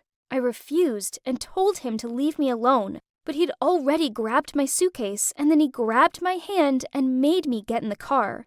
I was really crying by this point as I told him about the hate mail, and he was so mad. As soon as we got home, he shouted at the top of his voice, "Emergency meeting now! Everyone wake up!" Then he ran around the house knocking on everyone's doors, even though I tried to stop him.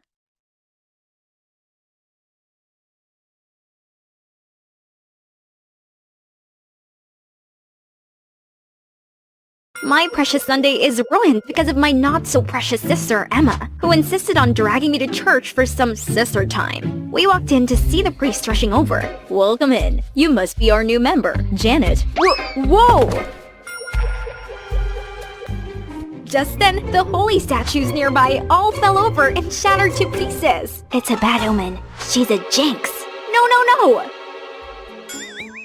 You devil! Get out of here! Yep, that's me. You're probably wondering how I ended up in this situation. Hi, my name's Janet. If you think I'm a jinx too, you're seriously wrong. Because animators, rewind that last scene. Pause it right there, and... see that? That's my sister, Emma. And fast forward a bit more. Pan over, please. There. That right there is the ringmaster behind my so-called bad luck. You must be wondering why I hadn't exposed Emma that day. It's because everyone is fooled by her naive Cinderella look and never believed how a living angel could do such mischievous deeds. But the truth is, she's the devil. She did everything to make me look like a walking disaster everywhere I go. But who am I, huh? That night, to get back at Emma, I hid under the bed till she was sound asleep, wrapped my icy cold hands around her ankles, jumped out from under the bed, and boo! Emma screamed through the roof, and our parents walked into the room worried just to see me laughing hysterically. Right then, the police on patrol also barged in, thinking something real wrong went on in our house. We ended up spending the night trying to explain to them nothing happened, and they finally left. Do you know how many sleepless nights we've had just because of you girls' petty fights? That's it! I'm signing you both up to join a community farm from tomorrow. What? But Dad, I can't live amongst animals and dirt. For one, I agree with Emma. There's no way I'm going there. You're not going back till you learn to live with each other. Living with Emma 24/7? I'd much rather be the jinx now. So the next morning, Mom and Dad drove us to the farm to live off the land and bond together. But look at this tranquility and picturesque scenery. Maybe coming here wasn't such a bad idea after all. Suddenly, a loud, obnoxious track started playing from inside my suitcase, startling the animals, and they went rogue. Stop the music! But my suitcase was locked. I caught Emma smirking, pressing her phone, and the music suddenly stopped. Once everything was under control, the farmers gave me looks of disapproval. Just when I thought things couldn't be any worse, a trailer nearby slipped off and began to roll downhill, heading straight for an oblivious farmer. Emma immediately swooped in and pushed herself and the farmer out of harm's way, just in the nick of time. Richard, are you okay? Oh, yes, thanks to this young lady. You saved my life. What a good luck charm you are. That trailer has been sitting there for ages without any problems. Why did it suddenly break just now? Oh, it's my sister. She has this reputation for bringing bad luck wherever she goes. I apologize on her behalf. No. Don't listen to her. She's evil. That's not something you should say to your sister. Look at her. What an angel. Emma immediately activated her manipulating power. Aww. Come on. We got the nicest room for you. Hey, what about me? The next morning, I was told to milk the cows while Emma didn't even have to lift a finger, just wandering around and pulling pranks on me. In a panic, a guy appeared and helped me out. What happened here? The hoses are all snipped off. I'm so sorry about that. It's my sister's stupid prank to get me look like bad luck. Interesting. Oh well, we'll hand milk the cows until we get them replaced. Hand milk? That'd take forever. Emma's gonna have to pay. Hey, no need for that. I'll give you a hand. I'm Kai, by the way. He gave the brightest smile, and I instantly felt better. I'm Janet. Thanks for helping me, but which buttons do I push to get milk? Kai cracked up, and I felt like the dumbest thing in the world. I'm sorry, but that was so cute. Okay, you don't push any buttons. You squeeze it, like this. Just then, Sylvia walked by and saw us. Well, who makes you smile like that, Kai? Janet, you are really something, huh? As she left, I felt my heart racing and saw Kai blushing also. Whew, it sure feels hot like summertime. So, Kai, how long have you been living here? Just recently. I'm actually a skier from the city too, but I came here due to some stuff. Come on, let's go sell the milk. Kai and I then made our way to the bustling market. Surprisingly, customers were eager to get their hands on our milk. I was ready to make my first hard-earned cash when suddenly, you'd better watch out, you'd better not buy, better not drink this milk right here. Jinxie Janet's coming to town. The crowd buzzed with concern over our milk. Actually, I thought someone else was a jinx. You see, our milk is especially fresh today, all thanks to my good luck charm, Janet. She and I worked all morning to milk the cows by hand. Thanks to Kai's words, the crowd was excited again. Just like that, we sold out in just a few hours. Woohoo! But when we got home, people started praising Emma for bringing good luck to the business. Actually, it was Kai and me who milked the cows, and more thanks to Kai who did most of the heavy lifting. She has nothing to do with this. The room suddenly felt awkward and people started to look away. Only Sylvia cared to acknowledge us. I see. You two make a great team. What about us? I think we'll make a better team. Get off of me, you creep! Ouch. Feisty. Oh my gosh, are you okay? Why are you acting like such an animal, Janet? I'm alright. She may be a bit cold right now, but she'll warm up to me in no time. Right, princess? Emma immediately gave me a death stare. Aiden, why are you here? I'm here for you, brother dearest. Mom and Dad are worried sick back home. Holy cow, these two are related, but they're nothing alike. Well, it does explain why their tension was scorching up the room. Stop it, you two. Always with the bickering. It's getting late. Janet, will you go and lock the barn door? Oh yes, definitely. But before I reached the barn, a hand suddenly pulled me back. Keep your claws off of Aiden. He's mine. Oh, I see. You're smitten with him, huh? Well, too bad, because he seems to like me instead, sister. How dare you? Emma dashed ahead of me towards the barn, turned all the lights on, blew on the deafening whistle, and the sheep went wild again. I desperately tried to stop the panic herd, but no use. Only when the farmer showed up and let the shepherd dog do his job was the scene under control. This is all your fault. You'll bring us nothing but bad luck and chaos. That's not true. I was trying to help while this was Emma's doing. Stop with all the blaming and start learning some manners, will you? I was stunned. Behind Richard, Emma grinned slyly. She won this time, but not for long. Cause how about I steal Emma's crush, aka Aiden, right in front of her? Well, actually, I didn't really have to steal anything, cause Aiden always found his way to me first, and he also brought Kai along. It was like something was going on between them, and they kept fighting to get my attention. They showered me with food, fought over the seat next to me at dinner, and wouldn't let me lift anything remotely heavy. It was getting a little annoying, but seeing Emma fuming with jealousy each time is so worth it. One afternoon, Kai and I were picking flowers in the field when he gently tucked a flower in my hair. It looks good on you. Then, he lifted my face and leaned in closer. I was floating in the summer breeze, ready for a kiss when we both got shaken up by the engine revving. Aiden? Sup, pretty thing? Wanna go out with a date with me? She's with me, can't you see? Well, maybe I'm blinded. Blinded by my love for you. How about you two can show some brotherly love and go together, huh? Then I walked off, only to see Emma's blonde head sticking out from the flowers. Hey Aiden, on second thought, I'd love to go with you. Shall we? Driving away, I could see Emma furious, and Kai with sad eyes following me? But the thing was, this was hella awkward. I don't feel like flirting if there was no Emma. And he, well, I don't know, couldn't stand it anymore. So I told him to stop at this random clothing store and insisted he try on this fancy suit. Whoa, you cleaned up nicely, huh? Do I not look good usually? Well, you kinda look like a hooligan. Is that genuine joy I see on your face? What? I'm always smiling. Oh really? You and Kai were ready to bite each other's heads off just then. You don't know everything about us, Janet. I know you have a thing for him, but I can never let you two be together. Not this time. We came back to the farm to see Emma waiting for us, all agitated. You tramp! Isn't Kai enough for you? Now you're playing the double game with Aiden? And you're just jealous because Aiden doesn't like you. That's right. I only have eyes for Janet. She and Kai were never together, so quit sticking your nose into our business. Emma couldn't utter a word. For the first time, she seemed so vulnerable, then rushed away in tears. Look what you did, brother. Playing with both Emma's and Janet's hearts is a low blow.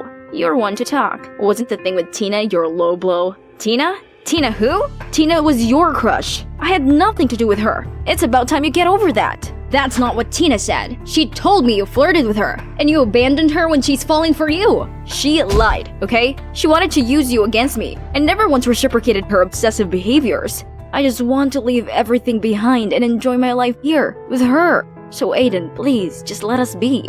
Too bad. She seems to like me instead. Can't you see? She doesn't care if her sister likes me. She still chose me over you. Dang, those words hit me hard. I didn't realize what I'd done to Emma all along. It's time to end all these silly sibling conflicts. Guys, stop. Can't you see you're hurting each other just like Emma and I? Janet, this jerk plays with you and Emma. He deserved a fist or two. No, Kai. I'm not exactly innocent either. I was also using Aiden to get back at Emma. You what? I know. But all these petty revenge doesn't bring us any good. No one wins at all. And honestly, I regretted having hurt Emma. And so should you guys. You want this golden boy to drop his sky-high ego? Yeah, good luck with that. I'm not a golden boy, Aiden. Are you kidding me? With all your success and skiing trophies, Mom and Dad can even see me behind all that. When you left home, they freaked out and made me go looking for you. Do you know the reason I quit skiing and left home? 'Cause Mom and Dad wouldn't stop pressuring me. It's suffocating. Every time I stand on the rink, my whole body shakes like crazy. I'm not perfect, Aiden, and I did not want to take away any attention from you. I'm sorry if you ever feel that way. Well, I didn't know. You could have told us what you'd gone through. To who? To Mom and Dad? The ones who keep pushing and nagging? Sorry I wasn't there for you. Heck, I was the worst. Right? You two could work this out. Now if you excuse me, I have my own sibling conflict to resolve. I was about to leave when we heard Emma screaming. Fire! Fire! Help! We immediately rushed to her, and the fire already caught on the haystack.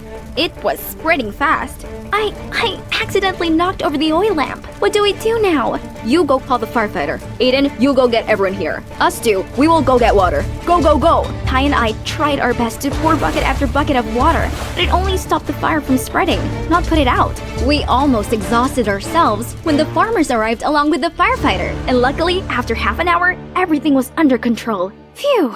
But then, the farmers started surrounding me. It was because of you, isn't it? Every time incidents happen, you're always on the scene. Coincident? I think not. There we go again. But this time, I'm too beat up to even say anything. Then, there was Emma, petrified in fear, so I used every last effort to stand up. That's right, I knocked over the oil lamp and caused this fire. What are you doing? It's okay, I'm used to this. No, it was my fault. Janet's just trying to take the ball. In fact, this whole time, I was the one doing all the damage and blaming it on Janet. Was this for real? Emma standing up for me? You? Is this some kind of childish joke? You could have really harmed everyone here. This is our life work, not your girls' playground. I'm truly sorry. That's it. Tomorrow morning, you'll have to leave here for good. Both of you. We had no choice but to call our parents to pick us up. Meanwhile, I gotta pack my stuff.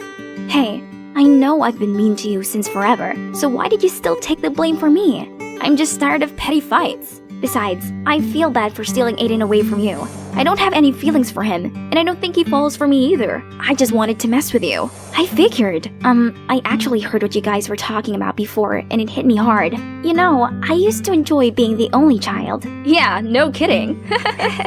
But honestly, when you came, it felt like all the attention and love was stripped away from me. I felt so lonely and jealous, so I decided to make you the center of attention, but in the worst way possible. I'm sorry. It's okay. It's all in the past now. I just want us to get along. And me not be called a jinx anymore. You got it.